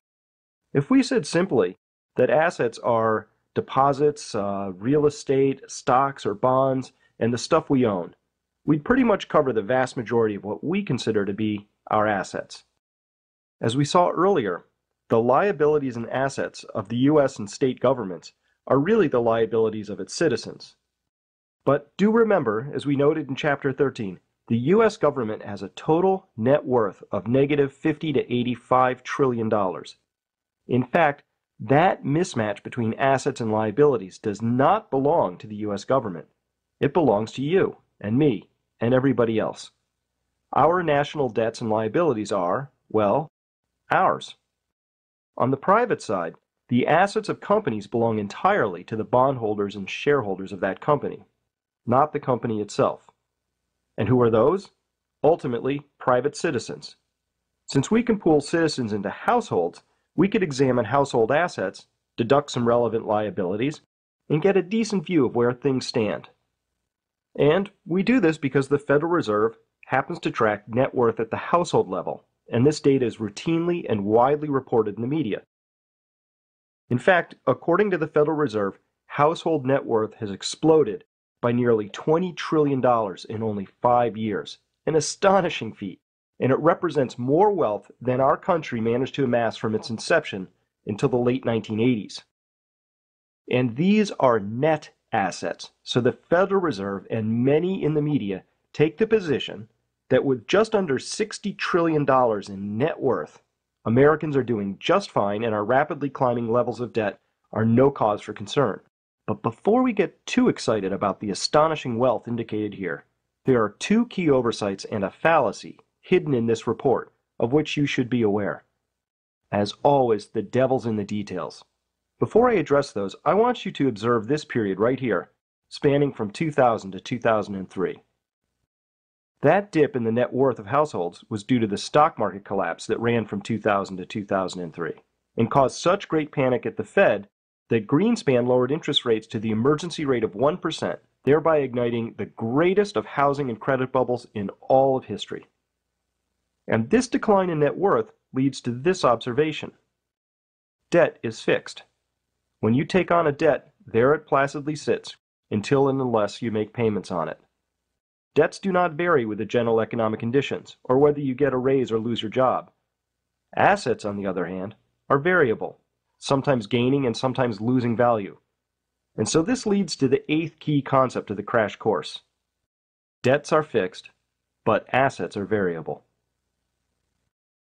Okay, where did that $19.8 trillion in new wealth come from? Well, about 80% of that growth came from a rise in financial assets, and the remaining 20% came from growth in real estate and other tangible assets. When we look at how much of each type there was, we see that 72% of the total net worth consists of financial assets, totaling about $41 trillion, while the tangible assets are the remaining 28% and total around $16 trillion. If we examine these assets a little more closely, we see that the $41 trillion worth of financial assets consist of things like pension funds, the assets of privately held businesses, deposits, stocks, and bonds, which we can roughly recompose into these 4 main classes. stocks, bonds, cash or deposits, and the assets of privately held businesses. The other bucket of $16 trillion in tangible assets consists primarily of real estate, which is 75% of this bucket, and consumer durables, which would be your car, your dryer, and your snowblower if you happen to have one. For every single one of all of these assets on this page, except cash, in order to liberate the wealth from these assets, you'd have to sell them first. Now, one general rule of asset markets goes like this. Things go up in price when there are more buyers than sellers, and things go down in price when there are more sellers than buyers. Hold on to that thought for when we get to demographics. Now, let me expose a great fallacy of the household wealth report. I'll use real estate to make the point. Suppose you have a house that you bought for $250,000, and over time, say the last 5 years, it went up in assessed value to $500,000. The Fed would record this as a $250,000 increase in your net wealth. But there's really no way for you to easily get to that wealth. Sure, you could borrow against that, but that does not liberate the wealth. It only exchanges an amount of it for debt. But suppose that you sold your house. Well, if you wanted to move into an equivalent house, guess what? They've all gone up in price along with yours, and so you have to spend $500,000 for an equivalent house. So, nope, no wealth was liberated there. In fact, the only way to liberate the wealth in your house is to downsize and buy a smaller one, or rent. So here's the rhetorical question of the day. How could everyone downsize? You might be able to, but on balance, everybody can't. At least not without creating a massive glut of large homes and a desperate shortage of smaller ones. And if everyone can't do this, then it means that it's impossible to ever release the full value or embodied wealth of all the houses. So the wealth number is fun to look at individually, but it is more or less meaningless as a whole. This same dynamic is true for other assets as well. Sufficient buyers are essential, or the wealth is as good as stranded. I mentioned that there are also two big oversights in the household wealth report, and the first is that the Fed mysteriously does not include the general liabilities of the government when calculating household net wealth. Wouldn't it make sense for the Fed to offset these against household wealth? After all, who else besides the taxpayers living in households are going to pay off those liabilities? Nobody. That's who. If the Fed did perform this offset, household net worth would plunge below zero. So I can guess why this comparison is never made. The second oversight is that the data is presented as if it applied to our entire country in a fairly even and useful manner. It does not. The top 1% owns 35% of all net household wealth, and, looking at stocks only, owns 56% of all stock by value. If you can't see it, I apologize. The top 1% is represented by a very thin red smear at the top of that column there. It's great that our stock market keeps powering higher, but for every $1 trillion it goes up, 560 billion of that goes to only 1 out of 100 households. The top 20%, which includes the top 1%, owns 85% of all household net wealth and 80% of all stocks by value. This means that the bottom 80% of the citizens of this country, represented in yellow, holds only 15% of the total wealth of this country. Remember, an imbalance between rich and poor is the oldest and most fatal ailment of all republics. More immediately, this tells us that our credit crisis is going to be worse than advertised. Just as was true of the wealth gap in the late 1920s, before the onset of the Great Depression, the severity of the crisis will not depend on average wealth, but on the distribution of the wealth.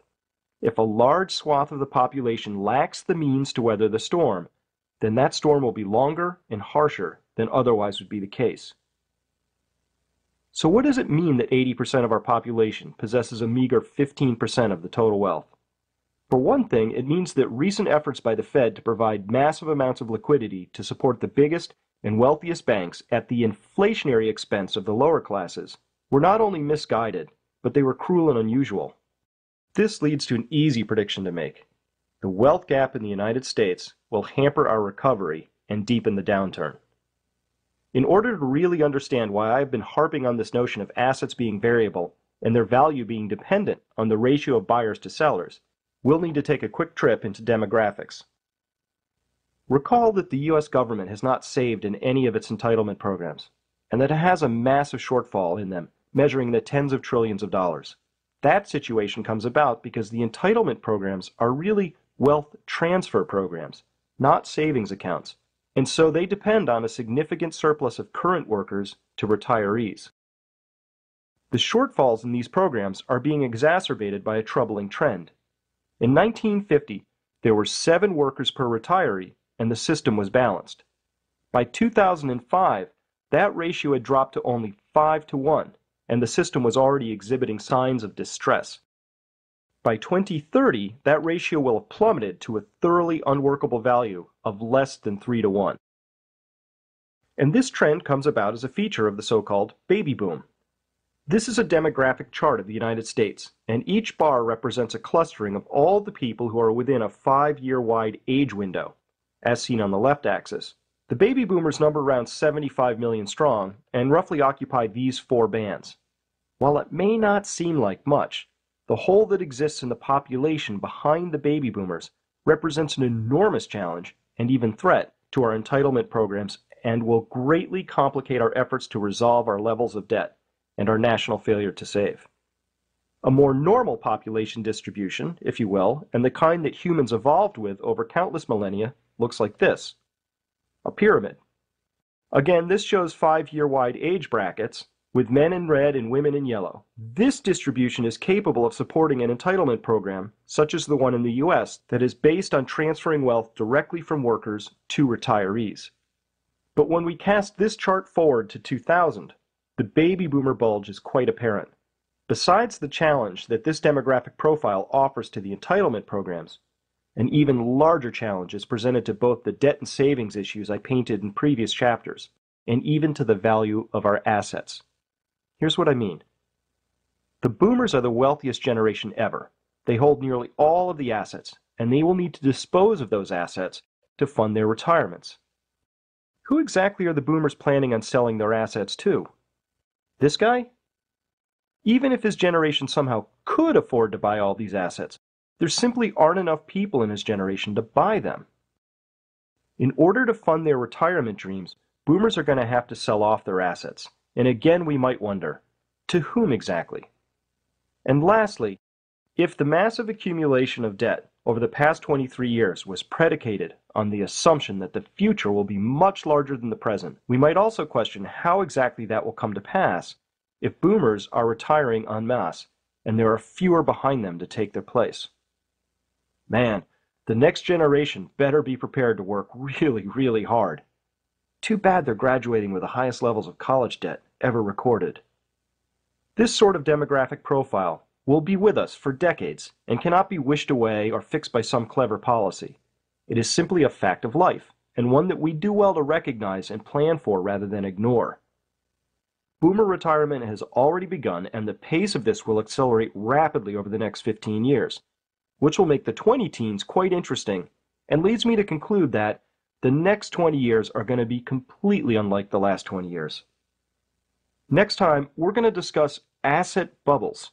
Understanding the destructive dynamics of bubbles is critical if you want to know what's coming next and why the Federal Reserve is panicking right now.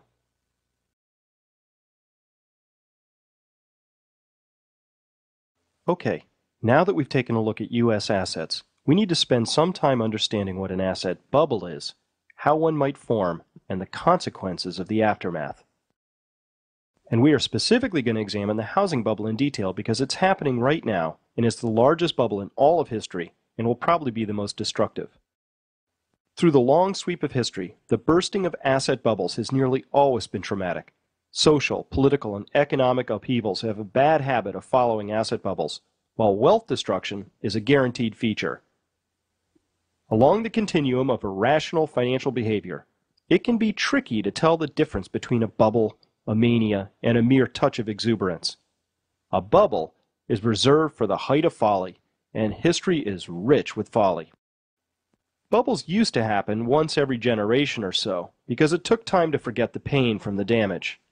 Today, We are facing the bursting of a second major asset bubble, housing, spaced less than 10 years from the bursting of the dot-com bubble. This is simply astounding and thoroughly unprecedented. So how would we know that we're in an asset bubble? What do they look like?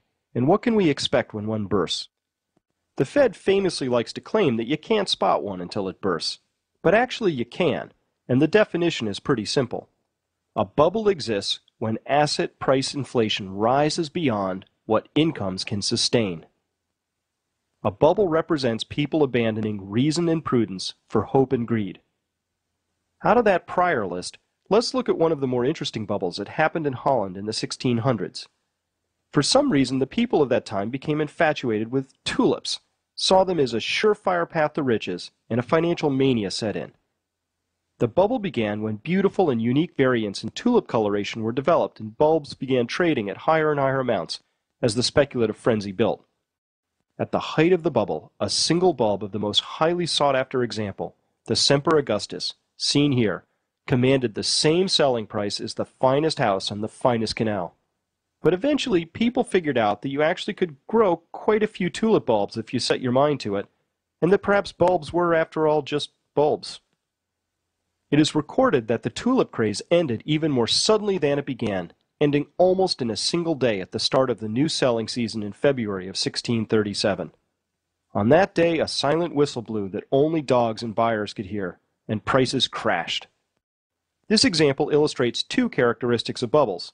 First, that they are self-reinforcing on the way up, meaning that higher prices become the justification for higher prices. And second, that once the illusion is lifted, the game is suddenly and permanently over. A second example of a bubble comes from the 1700s and goes by the name the South Sea Bubble. The South Sea Company was an English company granted a monopoly to trade with South America under a treaty with Spain. The fact that the company was rather ordinary in its profits prior to the government monopoly did not deter people from speculating wildly about its potential future value, and the share price rose dramatically. Nor were people deterred by the fact that the company was billed as a company for carrying out an undertaking of great advantage, but nobody to know what it is. Sir Isaac Newton, when asked about the continually rising stock price of the South Sea Company, said that he could not calculate the madness of people. He may have invented calculus and described universal gravitation, but he also ended up losing over 20,000 pounds to the bursting bubble, proving that intelligence is no guarantee of avoiding being swept up in the animal instincts of a bubble. In 1720, the mania took off, displaying a textbook perfect example of an asset bubble. Here we see reflected two additional essential features of bubbles. First, they are roughly symmetrical in time, and second, they are symmetrical in price. That is, however long it took to create the bubble is roughly the amount of time it will take to unwind the bubble, and prices usually get fully retraced, if not a bit more. Here we can see those features in perfect form. Keep an eye on this shape. We'll be seeing it again and again. And here, in a chart of the Dow Jones beginning in 1921, we can see that the stock bubble that preceded the Great Depression followed the same rough trajectory, requiring about as much time to deflate as it did to inflate, and that prices roughly returned to the levels from which they started. And here's the stock price of GM in the blue line between the years 1912 and 1922, and Intel in the red line between 1992 and 2002, periods during which both stocks were swept up in bubbles. Here we might also note that the price data looks very similar for both stocks, despite the fact that they reflect a car company and a high-tech chip manufacturer separated by a span of 80 years. The fact that bubbles display the same price behaviors over the centuries tells us that they are not artifacts of particular financial systems, but rather are shaped by human emotions, and those have not changed through the years, and this is why you should hold on to your wallet anytime you hear the words, "This time it's different." Somewhere along the way, people started to believe this about houses, and it got to the point that people began to really believe that a house was a path to riches. And even better, it was a magical path that would transport you to Easy Street, even if you sat on your sofa the whole time drinking beer. Now, there's simply no way for this to be true, and we should have known better. Over the long haul, house prices will be set by whatever it costs to build a new house, meaning that inflation will dictate house prices. This amazing chart of inflation-adjusted house prices created by Robert Shiller reveals that between 1890 and 1998, house prices tracked the rate of inflation very closely.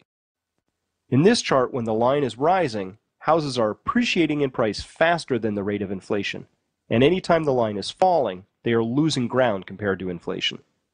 Over this entire 118-year period, house prices averaged 101.2, meaning that inflation-adjusted house prices roughly tracked inflation across this entire sweep of history.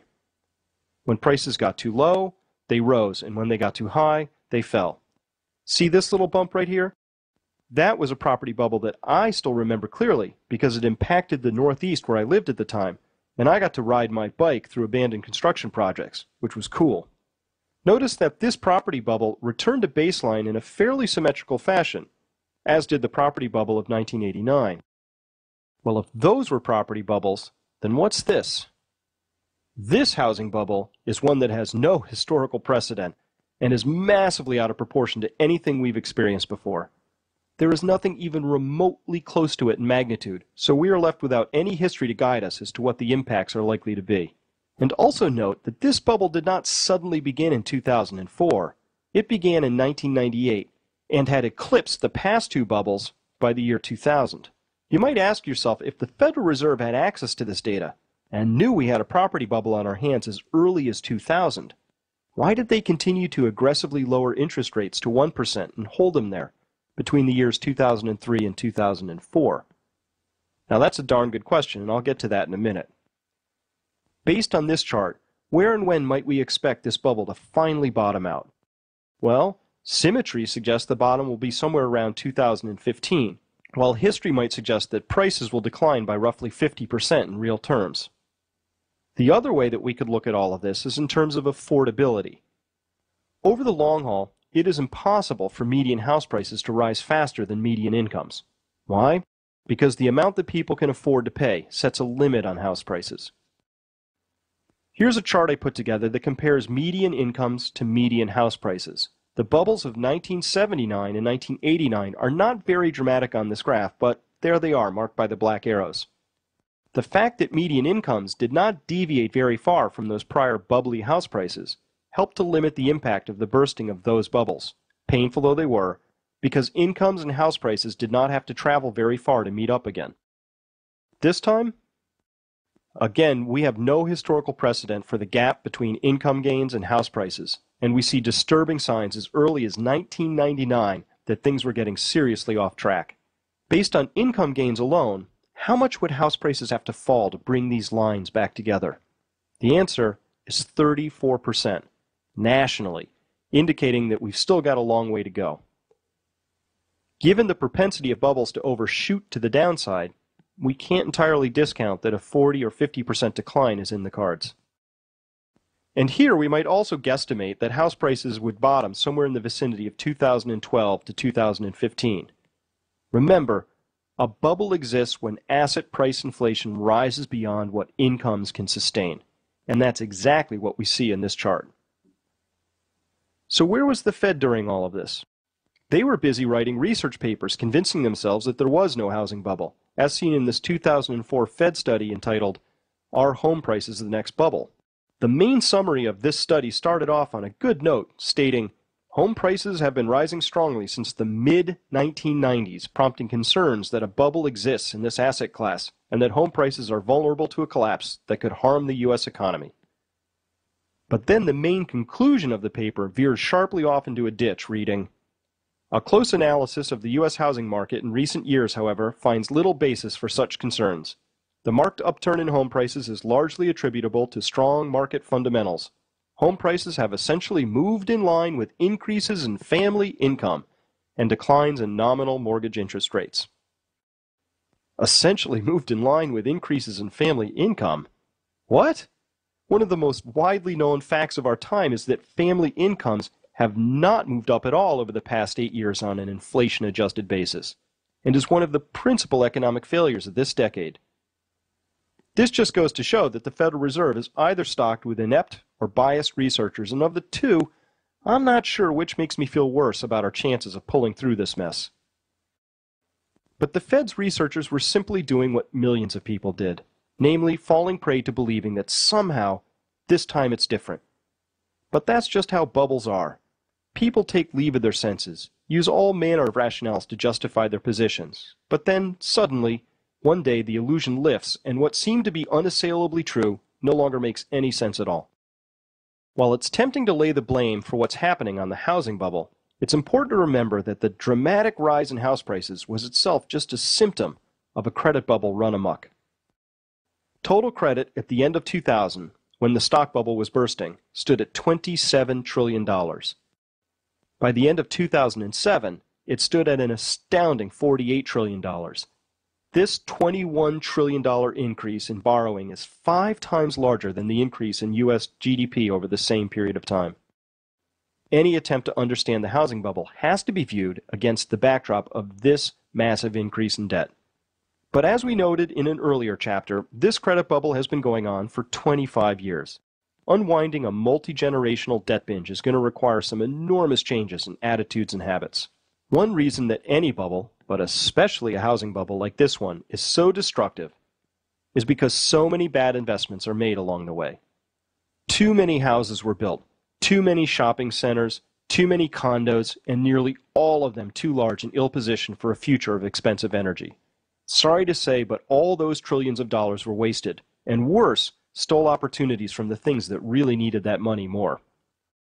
The Austrian School of Economics has a very crisp and historically accurate definition of how a credit bubble ends. According to Ludwig von Mises, there is no means of avoiding the final collapse of a boom brought about by credit expansion. The alternative is only whether the crisis should come sooner as a result of a voluntary abandonment of further credit expansion, or later, as a final and total catastrophe of the currency system involved.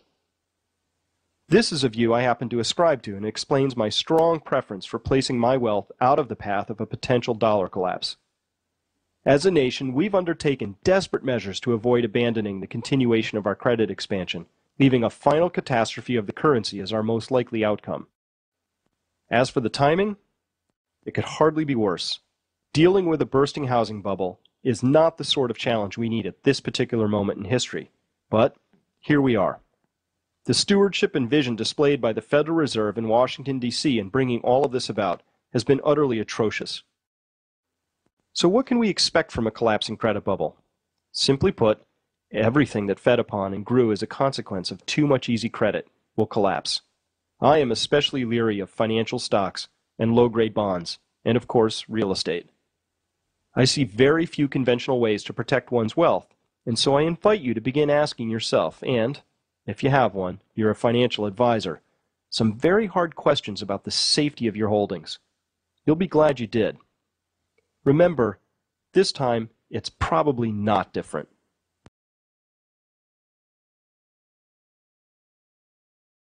What if it's true, as Kevin Phillips recently stated in an article in Harper's, that ever since the 1960s, Washington has gulled its citizens and creditors by debasing official statistics, the vital instruments with which the vigor and muscle of the American economy are measured? What if it turned out that our individual, corporate, and government decision-making was based on deeply misleading, if not provably false data? That's what we're going to take a look at here by examining the ways that inflation and gross domestic product, or GDP, are measured. As you know, inflation is a matter of active policy. Too little in our current banking system risks failure. Too much, and the majority of people noticeably lose their savings, which makes them politically restive. So keeping inflation at a Goldilocks temperature, not too hot and not too cold, is the name of the game. Inflation has two components. The first is the simple pressure on prices due to too much money floating around. The second component lies with people's expectations of future inflation. If expectations are that inflation will be tame, they are said to be well anchored. If people expect prices to rise, they tend to spend their money now while the getting is still good, and this serves to fuel further inflation in a self-reinforcing manner. The faster people spend, the faster inflation rises. Zimbabwe is a perfect modern example of this dynamic in play.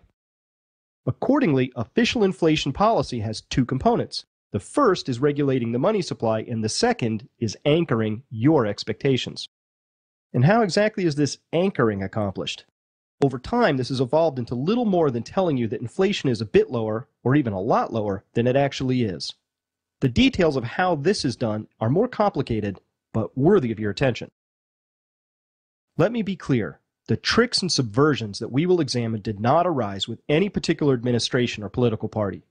Rather, they arose incrementally during every administration you would care to examine over the past 40 years. Under Kennedy, who disliked high unemployment numbers, a new classification was developed that scrubbed so-called discouraged workers from the headline data, causing unemployment figures to drop. Johnson created the unified budget that we currently enjoy, which rolls surplus Social Security funds into the general budget where they are spent, but then not reported as part of the deficit that you read about.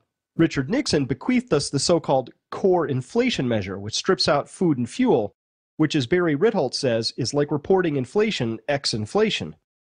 While it was Bill Clinton who left us with the current tangled statistical morass that is now our official method of measuring inflation. At every turn, a new way of measuring and reporting was derived that invariably served to make things seem a bit rosier than they actually were. Economic activity was higher, inflation was lower, sometimes a lot lower, and jobs were more plentiful. Unfortunately, the cumulative impact of all this data manipulation is that our measurements no longer match reality. We are, in effect, telling ourselves lies, and these fibs serve to distort our decisions and jeopardize our economic future. So let's begin with inflation, which is reported to us by the Bureau of Labor Statistics, or BLS, in the form of the Consumer Price Index, or CPI. If you were to measure inflation, you'd probably track the cost of a basket of goods from one year to the next, subtract the two, and measure the difference. And your method would in fact be the way inflation was officially measured right on up through the early 1980s. But in 1996, Clinton implemented the Boskin Commission findings, which now have us measuring inflation using these three oddities: substitution, weighting, and hedonics. To begin on this list, we no longer simply measure the cost of goods and services from one year to the next because of something called the substitution effect. Thanks to the Boskin Commission, it is now assumed that when the price of something rises, people will switch to something cheaper. So anytime, say, that the price of salmon goes up too much, it is removed from the basket of goods and substituted with something cheaper like hot dogs.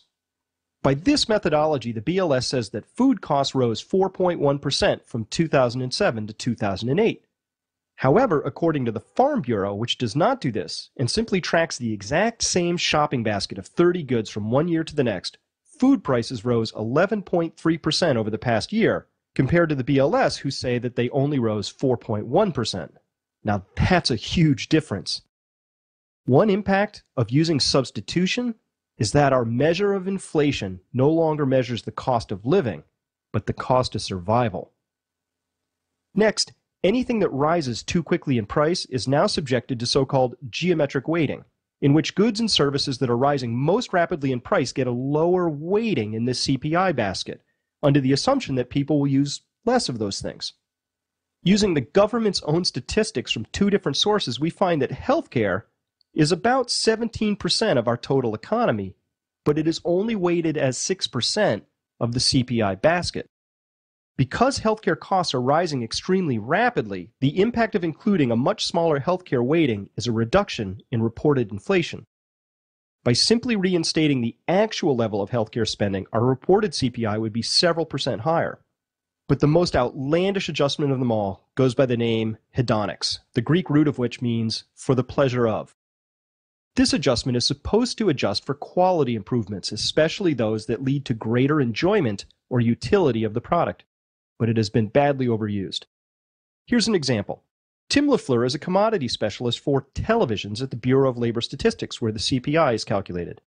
I'm guessing he works in a place that looks like this. In 2004, he noted that a 27-inch television selling for $329.99 was selling for the same price last year, but was now equipped with a better screen. After taking this subjective improvement into account, he adjusted the price of the TV downwards by $135, concluding that the screen improvement was the same as if the price of the TV had fallen by 29%. The price reflected in the CPI was not the actual retail store cost of $329.99, which is what it would cost you to buy, but $195. Bingo. At the BLS, TVs now cost less and inflation is heading down. At the store, they're still selling for $329.99. And hedonics are a one-way trip. If I get a new phone this year and it has some new buttons, the BLS will say that the price has dropped. But if this new phone only lasts 8 months instead of 30 years like my old phone, no adjustment will be made for that loss. In short, hedonics rests on the improbable assumption that new features are always beneficial and are synonymous with falling prices. Over the years, the BLS has expanded the use of hedonic adjustments and now applies them to everything from TVs to automobiles, washers, dryers, refrigerators, and even to college textbooks. Hedonics are now used to adjust as much as 46% of the total CPI. So what would happen if we were to strip out all the fuzzy statistical manipulations and calculate inflation like we used to do it? Luckily, John Williams of shadowstats.com has done exactly that, painstakingly following each statistical modification over time and reversing their effects. If inflation were calculated today the exact same way it was in the early 1980s, Mr. Williams finds that it would be running closer to 13% than the currently reported 5%. This is a stunning 8% difference, which explains much that we see around us. It explains why people have had to borrow more and have been able to save less because the real income was actually a lot lower than reported. A higher rate of inflation is consistent with weak labor markets and growing levels of debt. It fits the monetary growth data better. So many things that were difficult to explain under a low inflation reading suddenly make a lot of sense if inflation is assumed to be higher. The social cost to this self-deception is enormous. For starters, if inflation were calculated like it used to be, Social Security payments, whose increases are based on the CPI, would be 70% larger than today. Because Medicare increases are also tied to the CPI, hospitals are increasingly unable to balance their budgets, forcing many communities to lose services. These are real impacts. But besides paying out less in entitlement checks, by understating inflation, politicians gain in another very important way. Gross domestic product, or GDP, is how we tell ourselves that our economy is either doing well or doing poorly. In theory, the GDP is the sum total of all value-added transactions within our country in any given year. Here's an example, though, of how far from reality GDP has strayed. The reported number for 2003 was a GDP of $11 trillion, implying that 11 trillion of money-based, value-added economic transactions had occurred. However, nothing of the sort happened.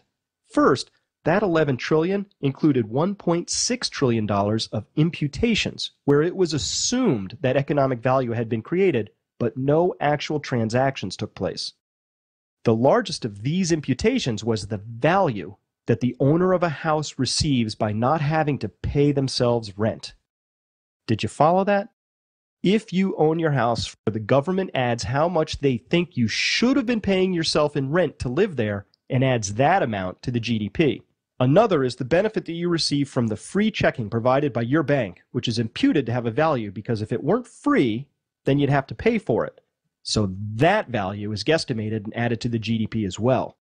Together, just these two imputations add up to over $1 trillion of our reported GDP. Next, the GDP has many elements that are hedonically adjusted. For instance, computers are hedonically adjusted to account for the idea that because they are faster and more feature-rich than in past years, they must be contributing more to our economic output than their price alone would indicate.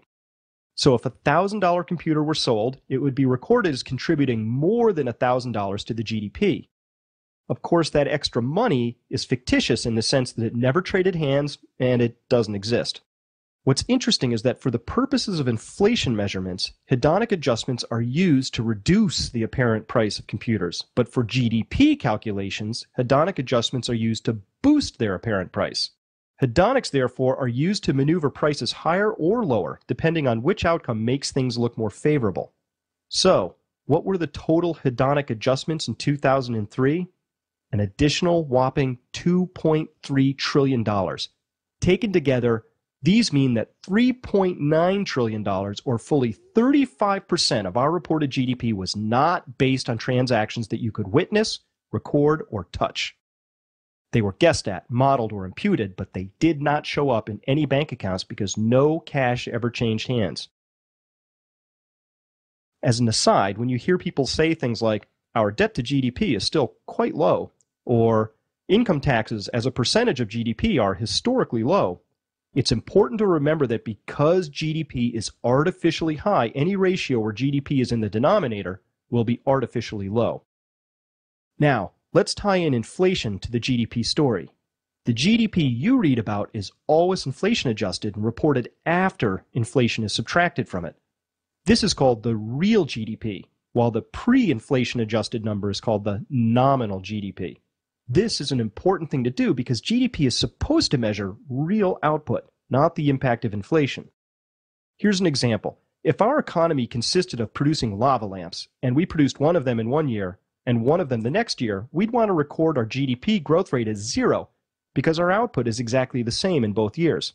So, if we sold a lava lamp for $100 one year, but $110 the next, we'd accidentally record a 10% GDP increase if we didn't back out the price increases. So in this example, the real lava lamp economy has a value of $100, while the nominal lava lamp economy is $110. And because we're trying to measure the real economy, inflation must be removed from the picture. Now we can begin to understand the second powerful reason that DC loves a low inflation reading. It's because GDP is expressed in real terms.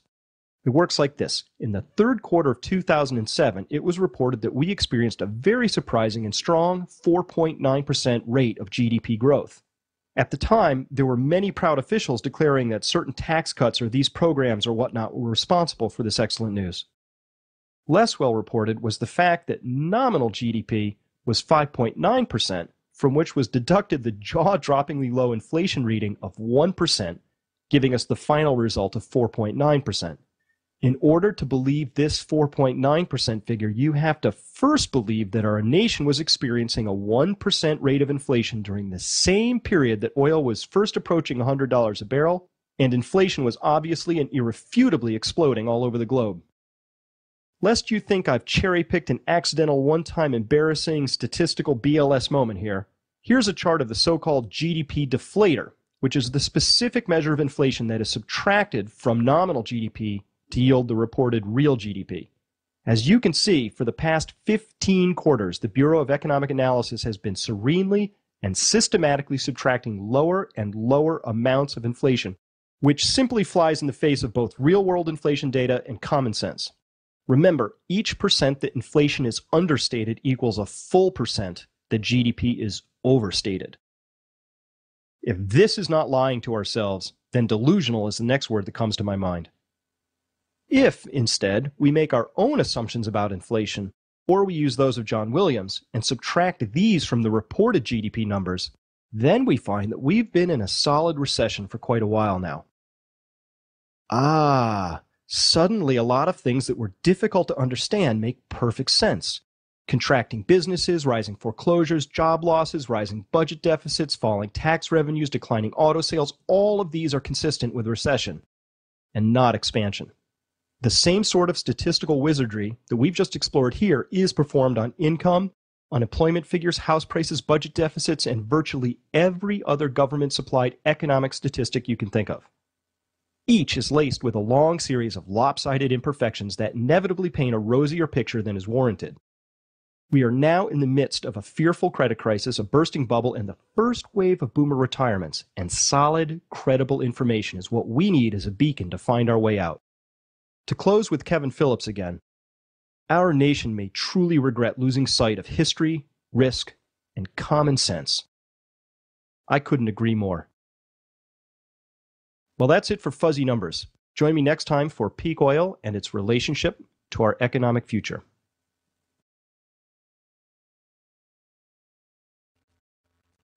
Okay, we're up to the chapter on peak oil, and this one is a doozy. If you think all the way back to Chapter 3, I said I was going to connect the 3 E's, and we are now about to connect the economy to energy. This is one of the most important chapters. It's a big subject. And I wish to acknowledge that much of this chapter stands on the shoulders of the hundreds of dedicated people who have gathered the data, made the points, and tirelessly worked to advance our understanding of the role of energy in our lives. Energy is the lifeblood of any economy. But when an economy is based on an exponential debt-based money system, and that is based on exponentially increasing energy supplies, The supply of that energy deserves your very highest attention. And when we look at U.S. energy use, we see in this chart from the Department of Energy that oil represents over 50% of our total yearly energy use, while oil and natural gas together represent over 75%. We're going to examine oil in detail, although pretty much everything I'm about to say about oil applies equally to natural gas, so we'll be discussing more than 3/4 of our total energy situation. In order to understand what peak oil means, we need to share a common understanding about how oil fields work and how oil is extracted. A common misperception is that an oil rig is plunked down over an oil field, a pipe is inserted, and then oil gushes out from a big underground lake or cavern that eventually gets sucked dry. It turns out that it's pretty much just solid rock down there, and oil is only found in porous rocks like sandstone that permit the oil to flow through the rock's crevices and pores.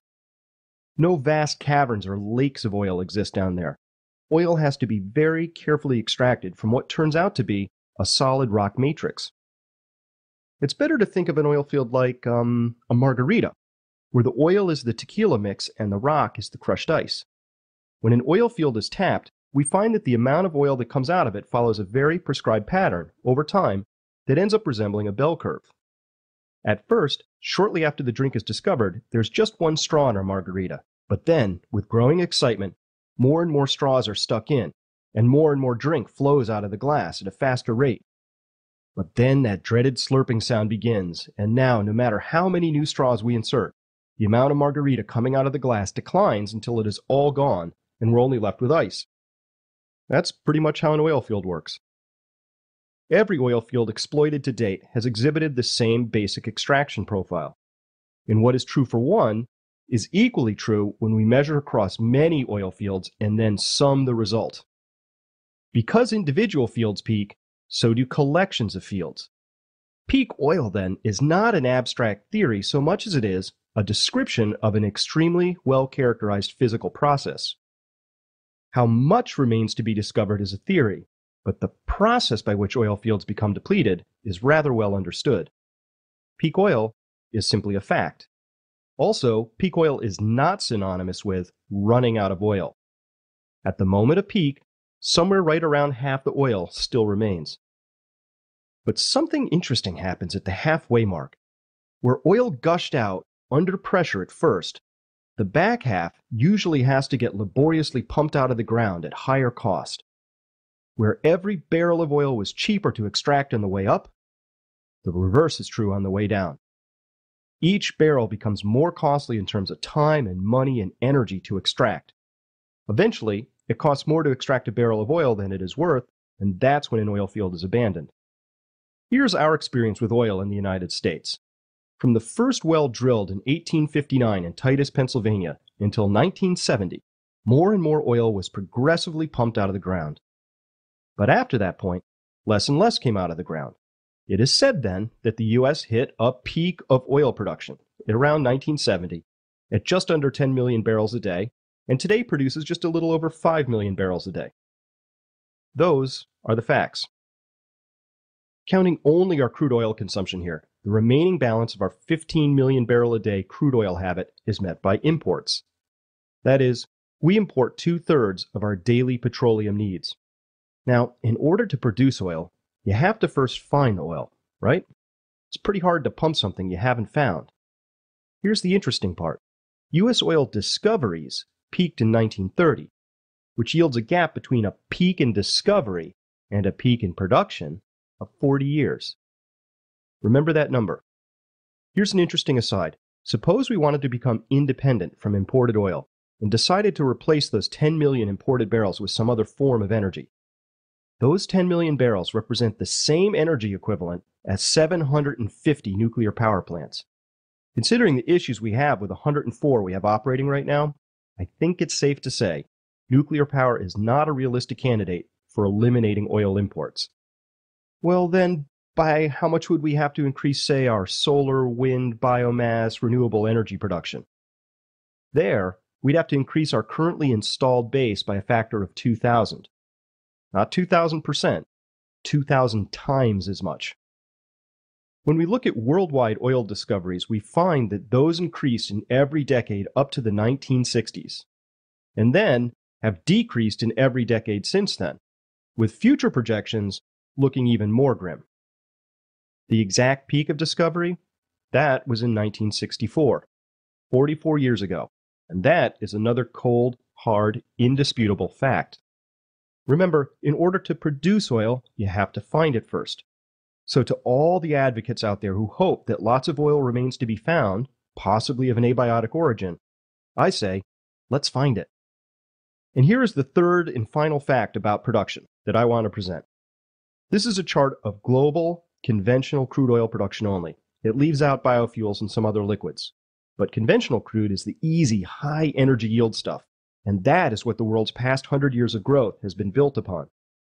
We can see here that since mid-2004, for some reason, oil production has been flat. Whatever the reason for this is, it isn't price, because oil has climbed from $50 a barrel to $120 a barrel as of today. If ever there was a strong incentive to get oil out of the ground and off to market, this would be it. Is it possible, then, that this chart is telling us that conventional crude oil production is at peak? The twin signals of rapidly rising price and flat production certainly make a compelling argument that this is the case. Intriguingly, the global peak in discoveries was exactly 40 years prior to the leveling off of this production graph, possibly echoing the gap between the peak of U.S. discovery and production. I'm soft-pedaling this to an enormous degree. This chart concerns me. Let me be blunt. If we are already at peak, as these data suggest is possible, then we're in trouble. However, the most urgent issue before us does not lie with identifying the precise moment of peak oil. That is, truthfully, an academic distraction because the economic dislocations will begin as soon as there's a gap between supply and demand. Here's a very simple and clever way to think about the supply and demand problem that was developed by a Dallas geologist named Jeffrey Brown, which he calls the export land model. Suppose we have a hypothetical country that produces 2 million barrels of crude a day, but that is declining at 5% a year. We'd note that they'd be able to export 2 million barrels, and then after 10 years, they would still be able to export 1.25 million barrels a day. This seems manageable. But now suppose that this country uses oil themselves, as all countries do, and they are consuming 1 million barrels a day, and this internal demand is itself increasing at 2.5% a year. This is also reasonable. What happens to exports under this model? They go to zero in 10 years. Where we expected exports, we get nothing. This is the miracle of compounding, but in reverse, where exports are eaten into from both ends. It turns out that this is a very realistic scenario because we can already observe that production is declining even as demand is increasing in a number of countries. In the case of Mexico, currently the number 3 supplier of oil exports to the U.S., production declines and demand growth will entirely eliminate their exports by the year 2011 or 2012. Now, where in the world is the U.S. going to find a brand new number 3 oil supplier in the next 3 to 4 years? When world production will peak is a matter of some dispute, with estimates ranging from right now to some 30 years away. But as I said before, the precise moment of the peak is really just an academic concern. What we need to be most concerned with is that day that world demand outstrips available supply. It is at that moment of crossover that the oil markets will change forever and probably quite suddenly. First, we'll see massive price hikes. That's a given. But do you remember the food shortages that seemingly erupted overnight back in February of 2008? Those were triggered by the perception of demand exceeding supply, which led to an immediate export ban on food shipments by many countries. This same dynamic of national hoarding will certainly be a feature of the global oil market once the perception of shortage takes hold. When that happens, our concerns about price will be trumped by our fears of shortages. In order to understand why oil is so important to our economy and our daily lives, we have to understand something about what it does for us. We value any source of energy because we can harness it to do work for us. For example, every time you turn on a 100-watt light bulb, it is the same as if you had a fit human being in the basement pedaling as hard as they could to keep that bulb lit. That is how much energy a single light bulb uses.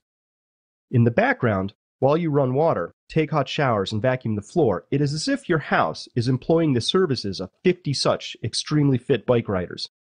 This slave count, if you will, exceeds that of kings in times past. It can truly be said that we are all living like kings. Although we may not appreciate that because it all seems so ordinary that we take it for granted sometimes. And how much work is embodied in a gallon of gasoline, our most favorite substance of them all? Well, if you put a single gallon in a car, drove it until it ran out, and then turned around and pushed that car home, you'd find out.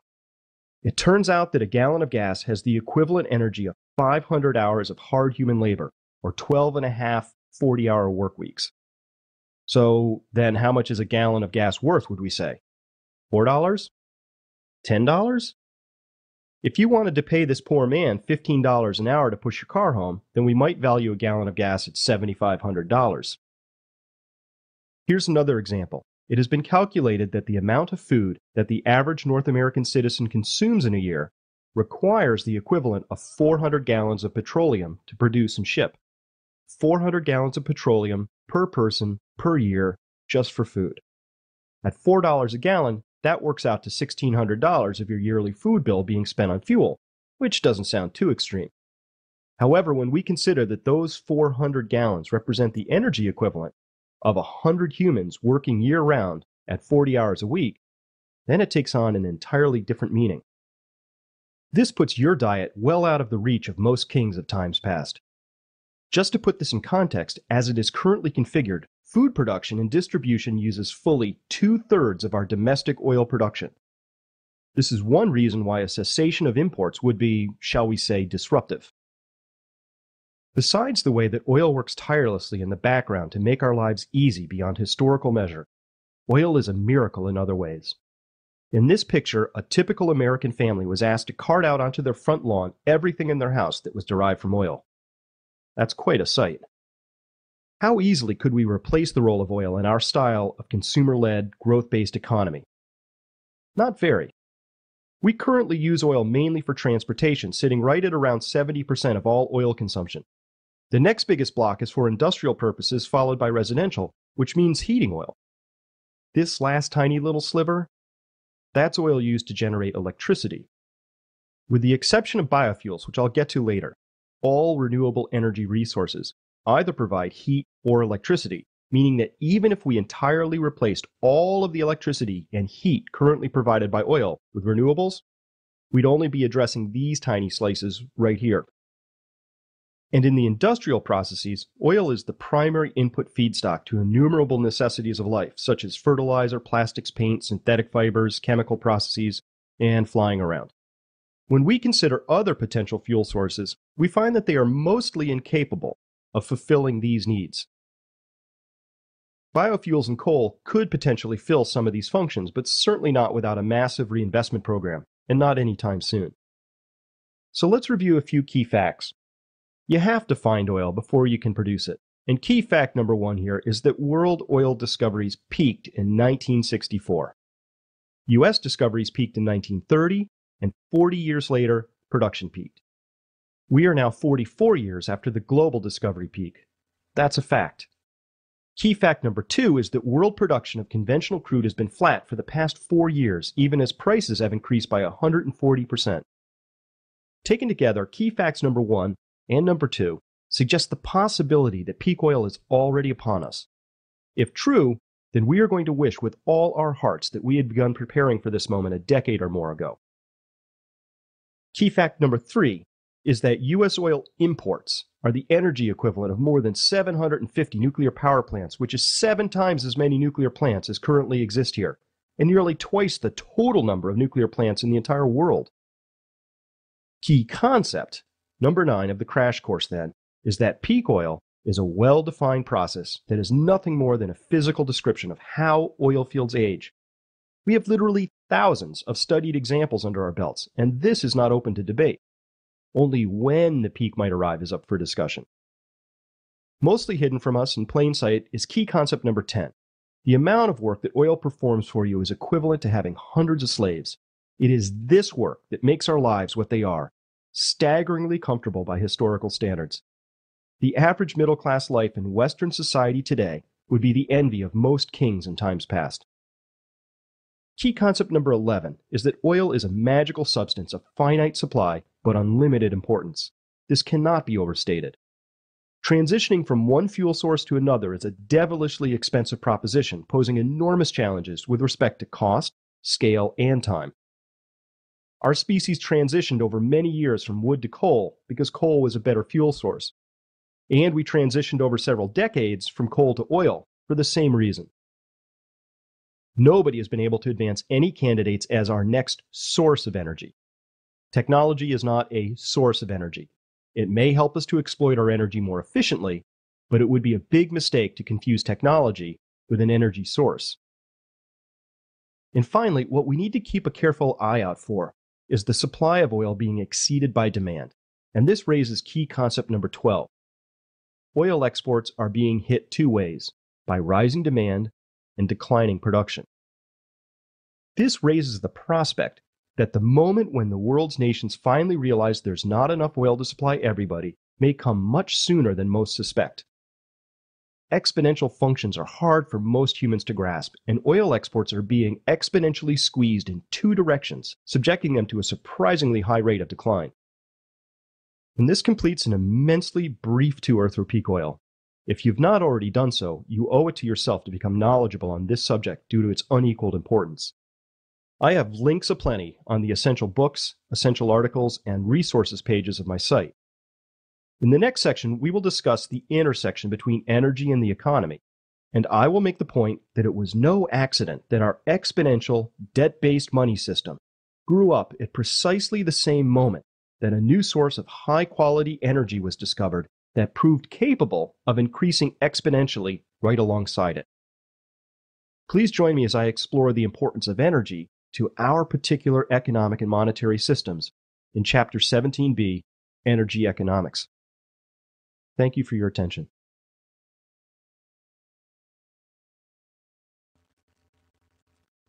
Now we embark on the precise line of thinking that completely dominates my investing and purchasing habits, and I call it energy economics. When oil first began to be used for industrial purposes, world population stood at 1.5 billion and sailing ships still plied the waters alongside coal steamers. Since then, population has expanded more than 4 times, the world's economy by more than 20 times, and energy use more than 40-fold. We are all familiar with the massive benefits that accrued from this explosive liberation of human potential. In order to appreciate the delicacy of the continuation of this abundance, we need to understand the actual role of energy in forming our society. If we recall back to Crash Course Chapter 5, I made the point that both growth and prosperity are dependent on surplus. They are, and so is one other equally important social element. If we make this yellow box represent the total food energy available to a people, and then set it to exactly equal the amount of food those people need to get more food to stay alive, then we'd find that their society would be very rudimentary and not terribly complex. If instead these same people were able to produce just 1.2 calories for every 1 calorie expended, then they'd have the exact energy balance that existed in medieval times. This skinny 20% surplus allotment of energy is sufficient to allow rich hierarchies to form, job specializations to develop, and large works of architecture to be built. With sufficient surplus energy, humans can construct remarkably complex creations in short order, as these pictures of oil-rich Dubai taken only 17 years apart attest. Now we can state the 13th key concept of the crash course. Social complexity relies on surplus energy.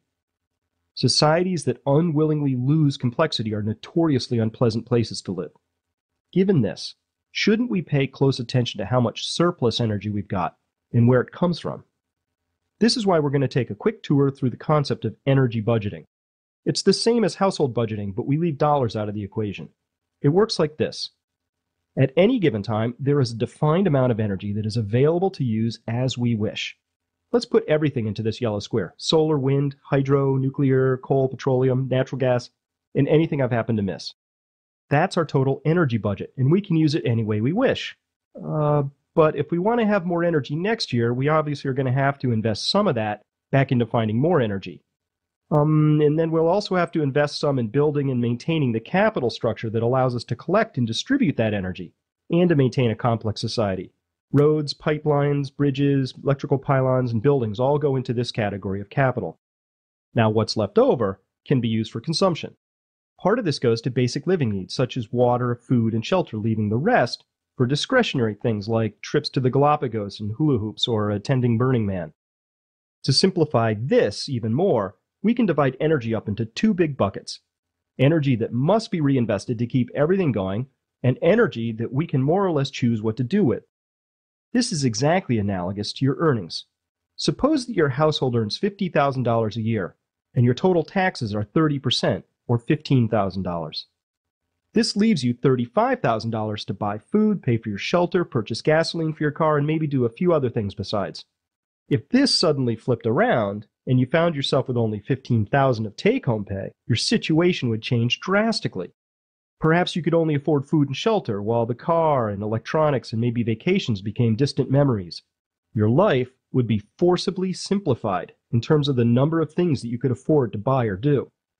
So I want you to begin to think of the amount of energy that we have to reinvest in order to get more energy as the same thing as an unavoidable tax on your salary. And here's why. Forget all about how much money energy costs, because it's actually irrelevant, especially when money is printed out of thin air. Instead, we're going to focus on how much energy it takes to get energy, because as I'm going to show you, that is what really matters. Fortunately, the concept's easy, and it's called net energy. The way we're going to measure this is by dividing the amount of energy we get by the amount of energy we had to use in order to get that energy. Energy out over energy in. Energy in is the tax, while the energy out is your take-home pay. Imagine that if the total energy it took to get an oil well drilled was 1 barrel of oil and 100 barrels was found. We'd say that our net energy return was 100 to 1. In this example, the tax we paid out was 1 out of 100, or 1%.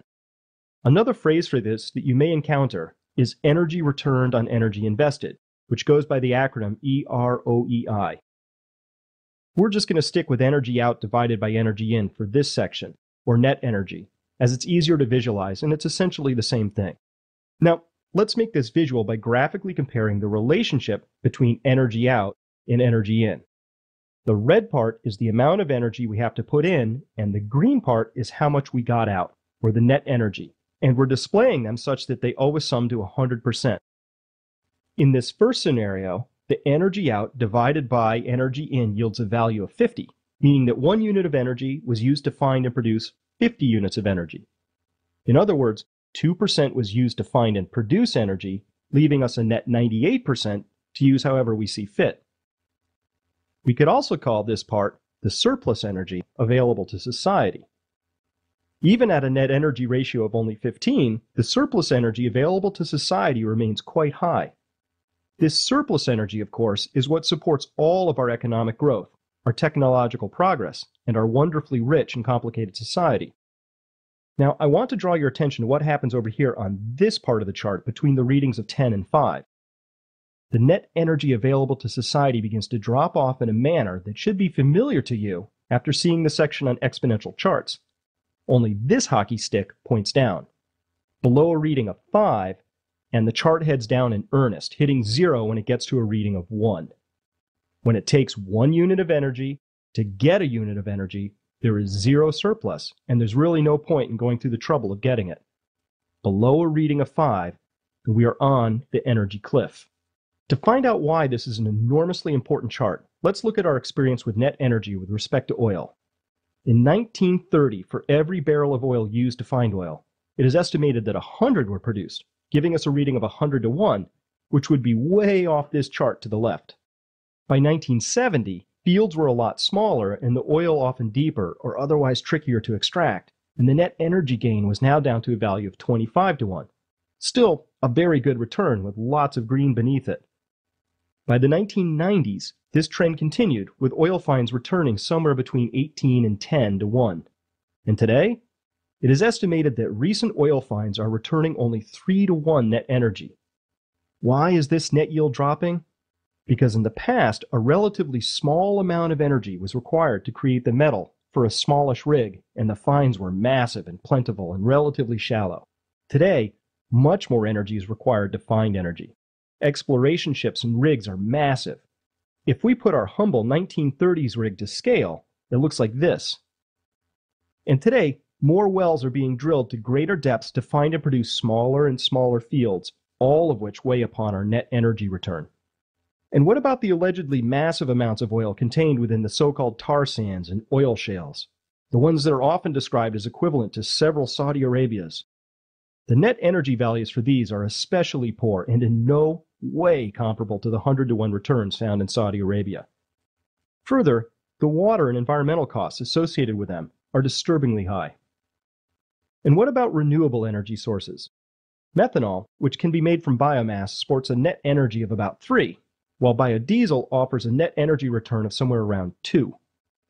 Corn-based ethanol, if we're generous, might produce a net energy return of just slightly over 1, but could also be negative according to some sources. If we add in all the other new sources for usable liquid fuels that we just talked about, we see that they are all somewhere on the face of the cliff. Unless we very rapidly find ways of boosting the net energy of these options, we'll simply find far less surplus energy for our basic needs and discretionary wants. Solar and wind are both capable of producing pretty high net returns, but these are producing electricity, not liquid fuels, for which we already have an extensive investment in distribution and use. Oh, and by the way, where's the so-called hydrogen economy on this chart? Right here. Because there are no hydrogen reservoirs anywhere on Earth, every single bit of it has to be created from some other source of energy, at a loss. In other words, hydrogen is an energy sink. In creating hydrogen, we always lose energy, and that's not pessimism, that's the law. The second law of thermodynamics, to be exact. Because hydrogen is a carrier of energy, not a source, it is more accurately described like this: a battery.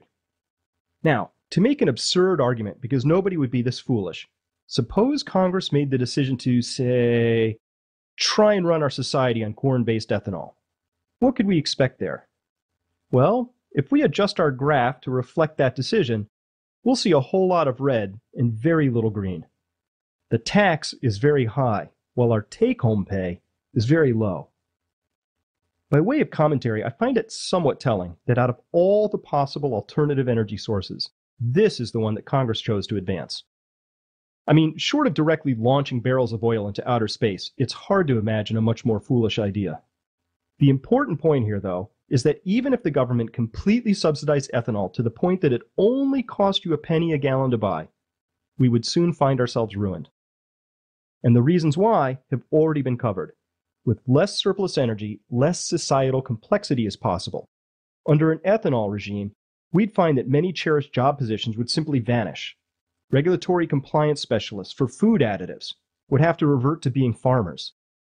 Pediatric radiological oncologists would become healers. And Midwest regional communications coordinators for Special Olympics would have to find something else to do. And so on. If we tried to live on ethanol as a liquid fuel, we'd quickly lose nearly all of the specialized jobs that we associate with modern society, because there would be practically no surplus energy to use in support of that complexity. This diagram, with a rich balance of reinvested and consumed energy, would rapidly become this. Because of their low net energy, ethanol and other such poor energy sources are thoroughly incompatible with our current lifestyles. This turns into this. So let's review the two key concepts so far before moving on. Number 13, the price of energy is irrelevant. Net energy is everything. On this basis, both corn-based ethanol and hydrogen are dismal failures. Key concept number 14, social complexity is built upon surplus energy. If we want to maintain our society in its current form, we're going to have to master this concept and fast. Now, on to Chapter 17C. Energy and the economy. Thank you for listening. Okay, now we are finally ready to marry the economy to energy. In a recent interview, Peter Schiff of Euro-Pacific Capital described economics as the science of satisfying unlimited demand with limited resources. Given our druthers, most humans would choose to live the life of a billionaire, but this is clearly not possible, even with our current massive abundance of surplus energy. Luckily for us, we've had massive amounts of surplus energy to work with over the past 100 years. And here's where the story gets really interesting. Remember all these exponential graphs? In theory, there's nothing problematic with living in a world full of exponential growth and depletion curves, as long as the world does not have any boundaries. However, exponential functions take on enormous importance when they approach a physical boundary, as seems to be the case for oil in the very near future. Both discoveries and production indicate that we could be at oil's exponential boundary already. Population, money, and oil demand are all exhibiting exponential behavior. Of the three, we can make a very strong case that both population and our money system are utterly dependent on the continued expansion of oil energy. And here are the questions that arise from that line of thinking. What if our exponentially based economic and monetary systems, rather than being the sophisticated culmination of human evolution, are really just an artifact of oil? What if all of our rich societal complexity and all of our trillions of dollars of wealth and debt simply are the human expression of surplus energy pumped from the ground? It's an interesting thought. More immediately, you and I would be perfectly within our rights to wonder what will happen when, not if, but when oil begins to decline. What will happen to our exponential debt-based money system during this period? Is it even possible for it to function in a world without constant growth? These are important questions and they deserve serious answers. And by placing oil consumption on a 4,000-year timeline, all sorts of troubling questions pop up when we overlay the population curve on top of it. Together, these graphs say that we might want just a little dose of adult-sized planning to go with our usual election year hoopla. Central banking just happened to come into maturity coincident with an exponentially exploitable energy source and became all-powerful and revered within a very short period of time. Fiat money systems have come and gone, but this one had a trillion-barrel energy tailwind that is about to turn into a headwind. Distributing ever larger shares of money during a period of constant growth is a pleasant job that enjoys broad political and popular support. Operating in a world of declining energy is an utterly new prospect for every single political and financial institution. And so now it is up to us, you and me, to wonder what we should expect in the future from a money system whose most very basic assumption of them all might be an error. What if the assumption that the future will not just be bigger, but exponentially bigger than the present is incorrect? This assumption is on full display in the debt chart of the US as compared to GDP. The red circle betrays a profound belief that the future will be much, much larger than the present. Consider that the total economy of the US is only some $14 trillion, while the total credit market debt of the US is more than $49 trillion. Lop off a few zeros and round things off, and this is the exact same thing as a bank loaning $500,000 for a home against a salary of $140,000. If we knew that the current tax bracket of the borrower was going to double and then triple again, would this be a good loan to make? To our nation, the end of cheap oil means a sustained and permanent reduction in our after-tax take-home pay. My question is, who in their right mind loans more and more money to someone whose earnings are all but guaranteed to decline? Here's how it all sums up for me. There are some knowns. We know that energy is the source for all growth and complexity. We know that surplus energy is shrinking. We know that the age of easy oil is over. And we know that because of this, oil costs will consume an ever greater proportion of our total budget. And because of these knowns, there are some risks that come along.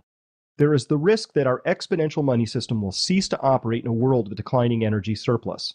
It might simply not be suited to the task. And there is the risk that our society will be forced to become less complex. If you really think about it, that is a loaded sentence right there. And finally, there is the risk that even as oil winds down, the momentum of the money system will create conditions ripe for hyperinflation.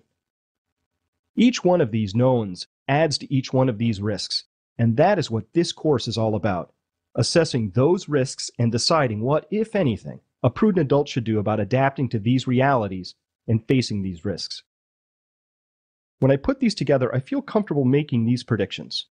Remember, I reserve the right to change these with the arrival of new information at a later date. The status quo will be preserved at all costs. Politicians will hide the truth, economic statistics will become even fuzzier, and central banks will continue to throw more and more money at a system that at its core is out of tune with reality. Number 2, hyperinflation will result. The price of anything is a function of how many dollars are floating around and how much of that product or good there happens to be. Because literally every single failed fiat currency regime has failed for the same reasons, we can reasonably conclude that the future will be filled with ever more dollars. At the same time, declining surplus energy will assure that there are fewer goods floating around. Together, these spell inflation. Number 3 is the logical outflow of numbers 1 and 2. Standards of living will decline. However, I am living proof that even as one's standard of living declines, one's quality of life can go up. Yet, it is entirely possible that I am raising issues here that will play out over many years or even decades, and almost certainly will be influenced by changes in behavior and technology. But the point cannot be denied. We are squandering precious time and remaining energy in a desperate, certainly foolish, and possibly ultimately unpleasant bid to preserve the status quo. We must not fall into this trap. And on that note, we're almost through. Next, we tie the first 2 E's to the environment, where I will focus on the exponential extraction of resources and modification and depletion of critical support systems. Please join me for Chapter 18, the environment. Thank you for listening.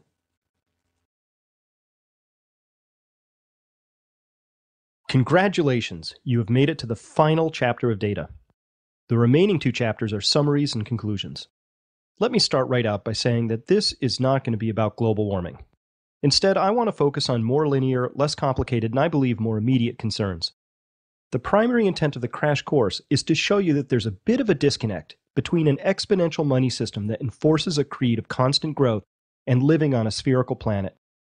In this section, a lot of you are going to find out that the planet is a whole lot smaller than you might have thought. Most of the reason is contained in this curve right here, population.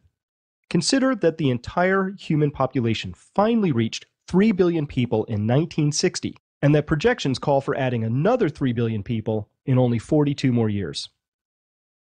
Before we contemplate 50% more humans in only 40 years, let me show you the pickle in which the current crop already finds itself. This year, there will be 70 million more humans on the surface of the planet than last year. 70 million. To put that in context, that is nearly 3 times as many people as live in the top 10 most populous U.S. cities combined.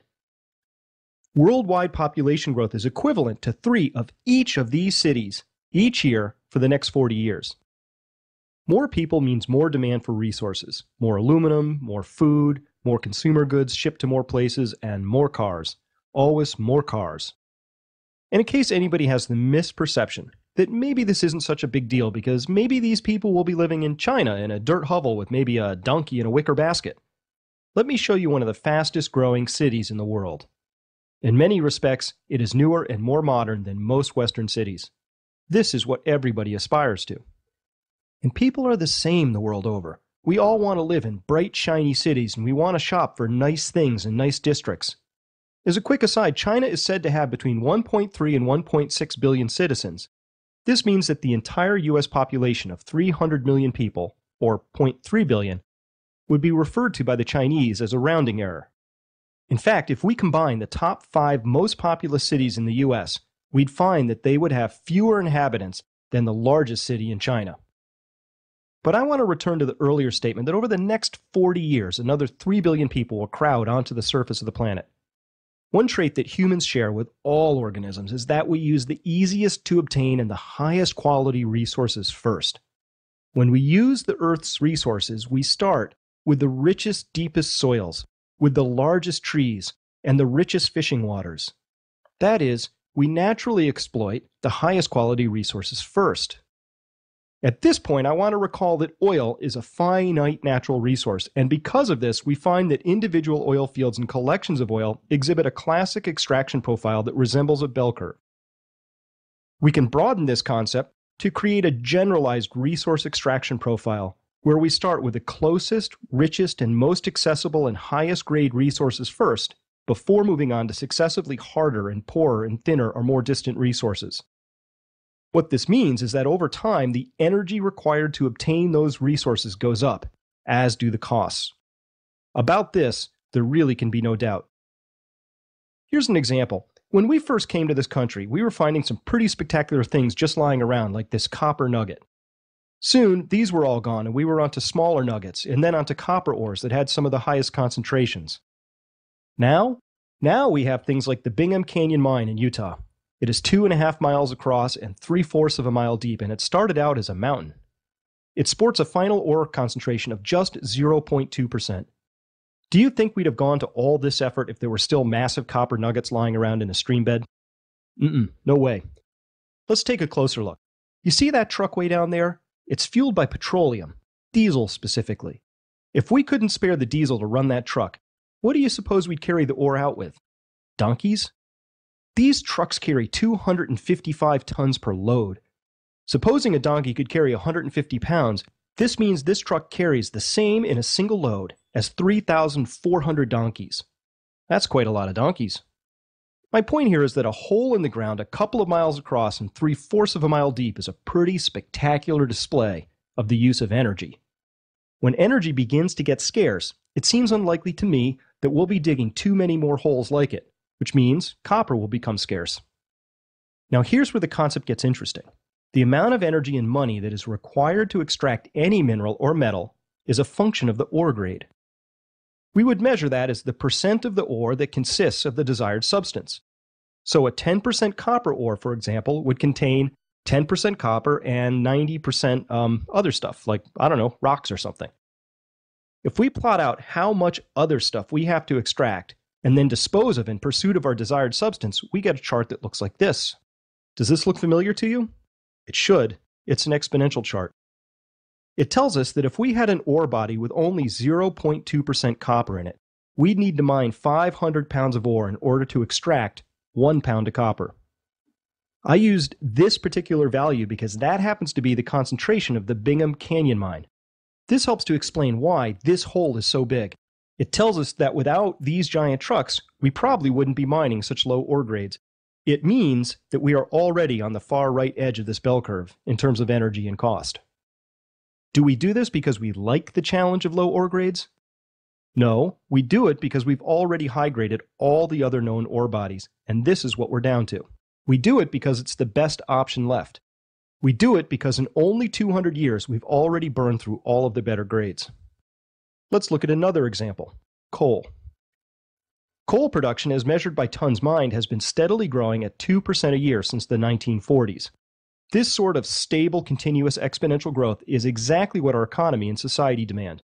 President Bush recently said that we have 250 years of coal left, implying that this red arrow can continue in this direction for another 250 years. In other words, there is no urgency here, just a whole lot of coal waiting for us to come and get it. But there's a wrinkle in this story. Coal comes in several different grades.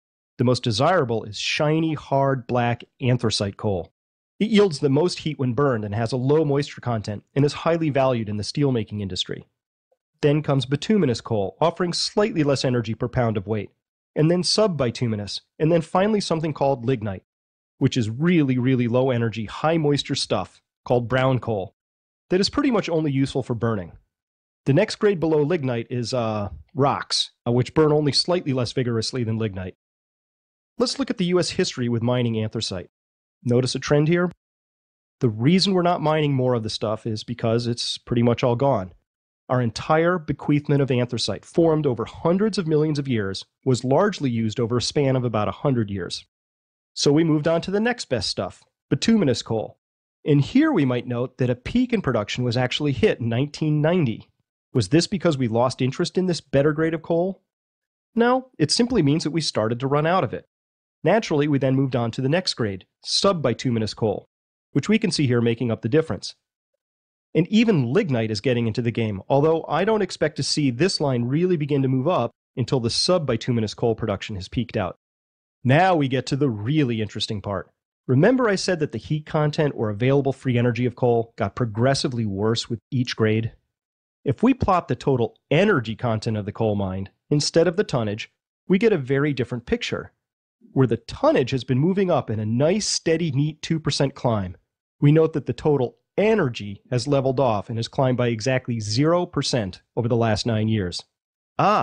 So we're using more energy and spending more money to mine more and more coal, but we're receiving less and less back from those efforts? Let's bring back this image again. Where do you think we are on this curve with respect to coal? Are the best years still in front of us? Do you feel secure with the 250 years of coal that the president has said we have left? The net energy of coal varies quite widely, but in extracting lignite, we are already pretty far down this net energy curve. Well, that's okay. We can switch to uranium, right? It turns out there's a little wrinkle in this story too. When we look at the ore grades that exist for uranium, we see that they range from a high of over 20% to as low as 0.007%. Of all the ore grades proven and inferred to exist, 30% of them are greater than 0.1% in purity, leaving 70% below the grade of 0.1%. Only one country, Canada, has proven reserves at a higher grade than 1%, while 11 countries have already entirely exhausted their uranium ores. When we consider ore grades in such extremely low concentrations, the mining yields are quite dramatic, but not in a good way. Here's where 70% of the known uranium reserves lie, requiring that anywhere from 500 pounds to 10,000 pounds of ore body be removed and processed to obtain a single pound of the mineral, uranium oxide. Clearly, as with copper, we are slipping down a slope of declining ore concentrations for uranium, and it cannot be disputed that greater energy and cost is demanded at this end of the curve. Just in the sake of interest, France gets 90% of its electricity from nuclear power, but their uranium extraction peaked in the late 1980s, while the US passed its mining peak in the early 1980s. Both countries are well past peak uranium. If uranium is the energy of the future lies somewhere outside of these two countries. In fact, this same general theme naturally applies to anything we humans set our attention to. Phosphorus, essential mineral for farming, fish in the oceans, and every single source of metal are all telling the same story. We are running out of high-grade materials. For most things, there is either already a shortage or one will soon arise within the next few decades. And even these assessments assume that sufficient energy exists, allowing us to dig as many mile-deep pits as we wish in our quest for the last low-grade ores. The story here is that we as a species, all over the globe, have already mined the richest ores, found the easiest energy sources, and farmed the richest soils. It is said that for every bushel of wheat taken to market, a bushel of topsoil is lost. In that sense, given that it takes hundreds of years to form a single inch of topsoil, it can be said that our farmers are actually mining the soil.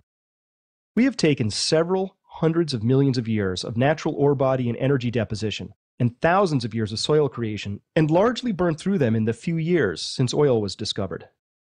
It is safe to say that in human terms, once these are gone, man, they're gone. Another measure of human activity is that certain sensitive ecosystem stress markers are showing up. Species loss is one example, but there are many others, such as the dead zones that are appearing all over the globe in the shallow seas. In fact, if one cares to look, there are red lights flashing all over our collective dashboard, ranging from species loss to oceanic depletion to aquifer depletion to topsoil loss, energy depletion, and so on. When I get even one red warning light on my dashboard, I pull right over to see what's wrong. So far, my sense is that the world is stepping on the gas pedal instead. And driving every single bit of this is simply this: 70 million new people arrive on the surface of the planet each year. This means that a stunning 50% increase in the number of humans clamoring for natural resources will have to be negotiated over the next 40 years. If we get clever about this, my sense is that we can do just fine. If we simply choose to grow, though, because that's what our money system requires, and that's the default position for our politicians, then it seems likely that we'll simply go faster until we hit a wall. The choice seems clear. Either we undertake voluntary change now, or we face involuntary change later. Now, back to the economy. Its primary assumption that the future will not just be bigger, but exponentially bigger than the present, is going to have to contend with this reality. I submit to you that these limits are going to play out in very real terms over the next 20 years. And so we can finally put all three E's into one spot.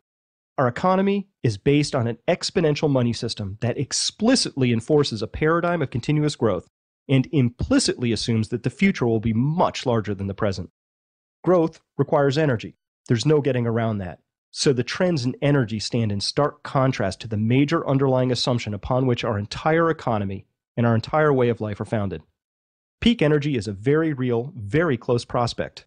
In the rest of the environment, we see very clearly that we humans have high-graded virtually every resource, and we are now working our way into poorer, thinner, and deeper territory as we seek the resources that define our lifestyles. Biosystem stress is flashing warning signs on our dashboard.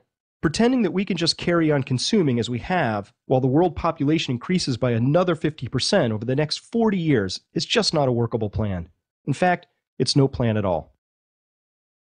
The continued exponential extraction of resources is a difficult enough story to believe just given the depleting ore grades that we are witnessing. But when we combine that reality with what we know about our energy supplies, then the story becomes even more unworkable. Because each of the key environmental resources upon which we depend, metals and minerals, soil, water, oceanic fish, and all the rest, have been high-graded, their continued extraction is going to increasingly be in competition for dwindling energy supplies that we'd also like to use to transport ourselves, to construct buildings, and to stay warm. Taken together, it becomes quite clear that our challenge is to adapt to a world of less, not more.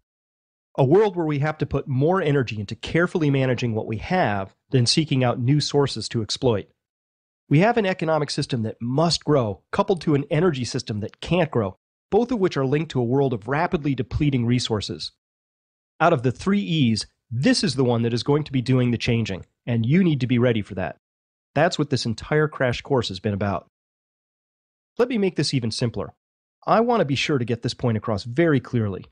Our economy must grow to support a money system that requires growth, but is challenged by an energy system that can't grow. And both of these are linked to a natural world that is rapidly being depleted. Let me close by saying that if I thought these represented unfixable problems, I would not have dedicated full-time the last 4 years of my life developing this crash course and raided my bank account to make it freely available to all. I am an optimist, and I want a better future of our own design. We can no longer afford pleasant platitudes about 250 years of coal left without appreciating the actual details involved. It's time to think big. Develop a clear sense of priorities, and cast off the adolescent view that nothing bad is going to happen to us because so far it hasn't. And it's time to show that we care about future generations. For better or worse, you happen to be alive at one of the most dramatic turning points in our species' history that ranks right up there with climbing down out of the trees. The only real question is, what role do you want to play? Shall your life be filled with fear or a resolute sense of purpose? The only way these challenges can become insurmountable is if we let them by ignoring them for too long. Okay, it's time to place all of these challenges onto a single timeline so that we can assess the urgency of the risks that we face. Please join me for Chapter 19, Future Shock. Thank you for your attention.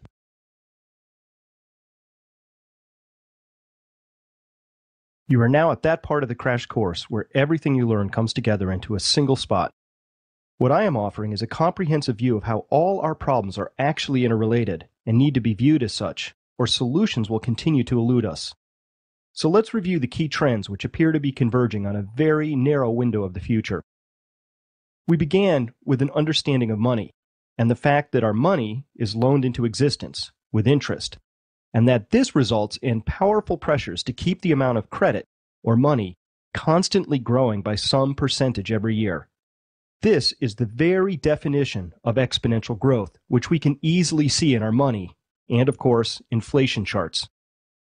Keeping this dynamic in mind, we encountered the data on debt, which is really a claim on the future, vastly exceeding all historical benchmarks. The flip side to this, but a significant sociological trend in its own right, is the steady erosion of savings observed over the exact same period of time. Combined, we have the highest levels of debt ever recorded, coincident with some of the lowest levels of savings ever recorded. And we saw that our failure to save extends through all levels of our society and even includes a desperate failure to invest in our infrastructure. Next, we saw how assets, primarily housing, have been in a sustained bubble, and that is now bursting, and will take many years to play out. When credit bubbles burst, they result in financial panics that end up destroying a lot of capital. Actually, that's not quite right. This quote says it better. Panics do not destroy capital. They merely reveal the extent to which it has been previously destroyed by its betrayal into hopelessly unproductive works. So we learned that a bursting bubble is not something that's easily fixed by authorities because their attempts to limit further damage are misplaced. The damage has already been done. It is contained within too many houses and too many strip malls sold for too high prices, and too many goods imported and bought on credit. All of that is done. All that's left is figuring out who ends up holding the bag, and right now, these guys are working hard to assure that that's you, the taxpayer. Then we learned that the most profound U.S. government financial shortfalls rest with a demographic problem that itself cannot be fixed by any act of law or any level of optimism. It is simply a fact. An inconvenient fact of circumstance, much like gravity sometimes, but a fact nonetheless. Even more than this, we learn that the assets boomers use to describe their wealth, stocks and bonds and real estate, all have to be sold to somebody at some point in order to extract their value. And we raise the uncomfortable observation that there simply are fewer people behind the boomers to whom these assets can be sold. When sellers exceed buyers, values fall. Through all of this, the economic numbers that we reported to ourselves were systematically debased until they no longer reflected reality. If false data leads to bad decisions, then it's no wonder that we find ourselves in our current predicament. Only by returning to an honest self-appraisal can we plot a strategic and meaningful course to the future. Then we learn that energy is the source of all economic activity and that oil is by far the most important source of energy. Our entire economic configuration is built around the assumption of unlimited growth in energy supplies. But this is an easily refuted proposition. Individual oil fields peak, and so do collections of them. And so peak oil is not so much a theory as it is an observation about how oil fields age. We then explored the tension that obviously exists between a monetary system that enforces exponential growth and the fact that our primary energy source has either already peaked or will soon. Somehow, the U.S. has not even begun to invest in a future without cheap oil. We have no plan B. Lastly, we noted that the environment, meaning the world's resources and natural systems upon which we depend, is exhibiting clear signs that our exponential population is driving exponential exploitation of resources, hastening their final depletion and altering ecosystems at an alarming rate. Also, we learned that even minor changes to the systems we depend on, such as shifting rainfall patterns, can create massive, usually unplanned costs that will take priority over other needs. And yes, we've faced problems before and will face these as well. The concern comes when we view them all at once. Placed on a timeline, we see that a bursting housing bubble is already happening just as the first wave of boomers enters retirement. At the same time, peak oil demand will outstrip supply, forcing an enormously expensive adjustment, even as unknowable costs associated with resource depletion and a shifting climate lurk in the not-too-distant future. And sitting over all of this, limiting our options, will be our national failure to save and invest, and historically unprecedented levels of debt. This timeline, stretching from now to 2020, reveals a truly massive set of challenges converging on an exceptionally short window of time. The question becomes, where will the money come from to apply to each of these challenges if our savings are depleted and our debt levels are already in uncharted territory? Any one of these events will prove to be a difficult strain on our national economy, while any two could be disruptive. If three or more happen simultaneously, it's not hard to foresee the economic destruction of our country as a result, or perhaps the dollar utterly ruined as a store of wealth. How many trillions will be required to fund boomer retirement? How many trillions to reshape our transportation infrastructure to accommodate peak oil? Where will the tens of trillions come from to make up shortfalls in pensions and entitlement programs? How do we make good on these pension and entitlement promises while burdened with the highest debt loads ever seen? Where does the money come from to clean up the aftermath of a bursting housing bubble? How much more expensive will food and minerals be in the future when oil is peaked, but many more people are placing higher demands on increasingly marginal resources? Each of these key trends or threats will take years, if not decades, to address, and yet we find them all parked almost directly in front of us without any serious national discussions or planning. With every passing day, we squander precious time while the problems grow larger and more costly, if not thoroughly intractable. Buying time is not a strategy and will prove to be a disastrous tactic. The mark of a mature adult is someone who can manage complexity and plans ahead. My opinion is that with few exceptions, the current political and corporate leadership of this country are doing neither. We need to change this. It is long past time to give up the adolescent notion that we can have our cake, eat it too, and borrow more when it's gone. It is time, quite simply, to return to living within our natural and economic budgets. We need to set priorities, set a budget, and stick to both. And you? If you haven't already, you need to begin to embrace the possibility that the path to the future might not be straight. It may take a few twists and turns and end up somewhere entirely unexpected. And that you happen to be alive at one of the most interesting points in human history, a time when a great shift may occur. This can be frightening or it can be exhilarating, and that choice is yours. So what do we do about all this? What can you do, and what steps should you be considering right now? Please join me for the final chapter of the crash course. Thank you for listening.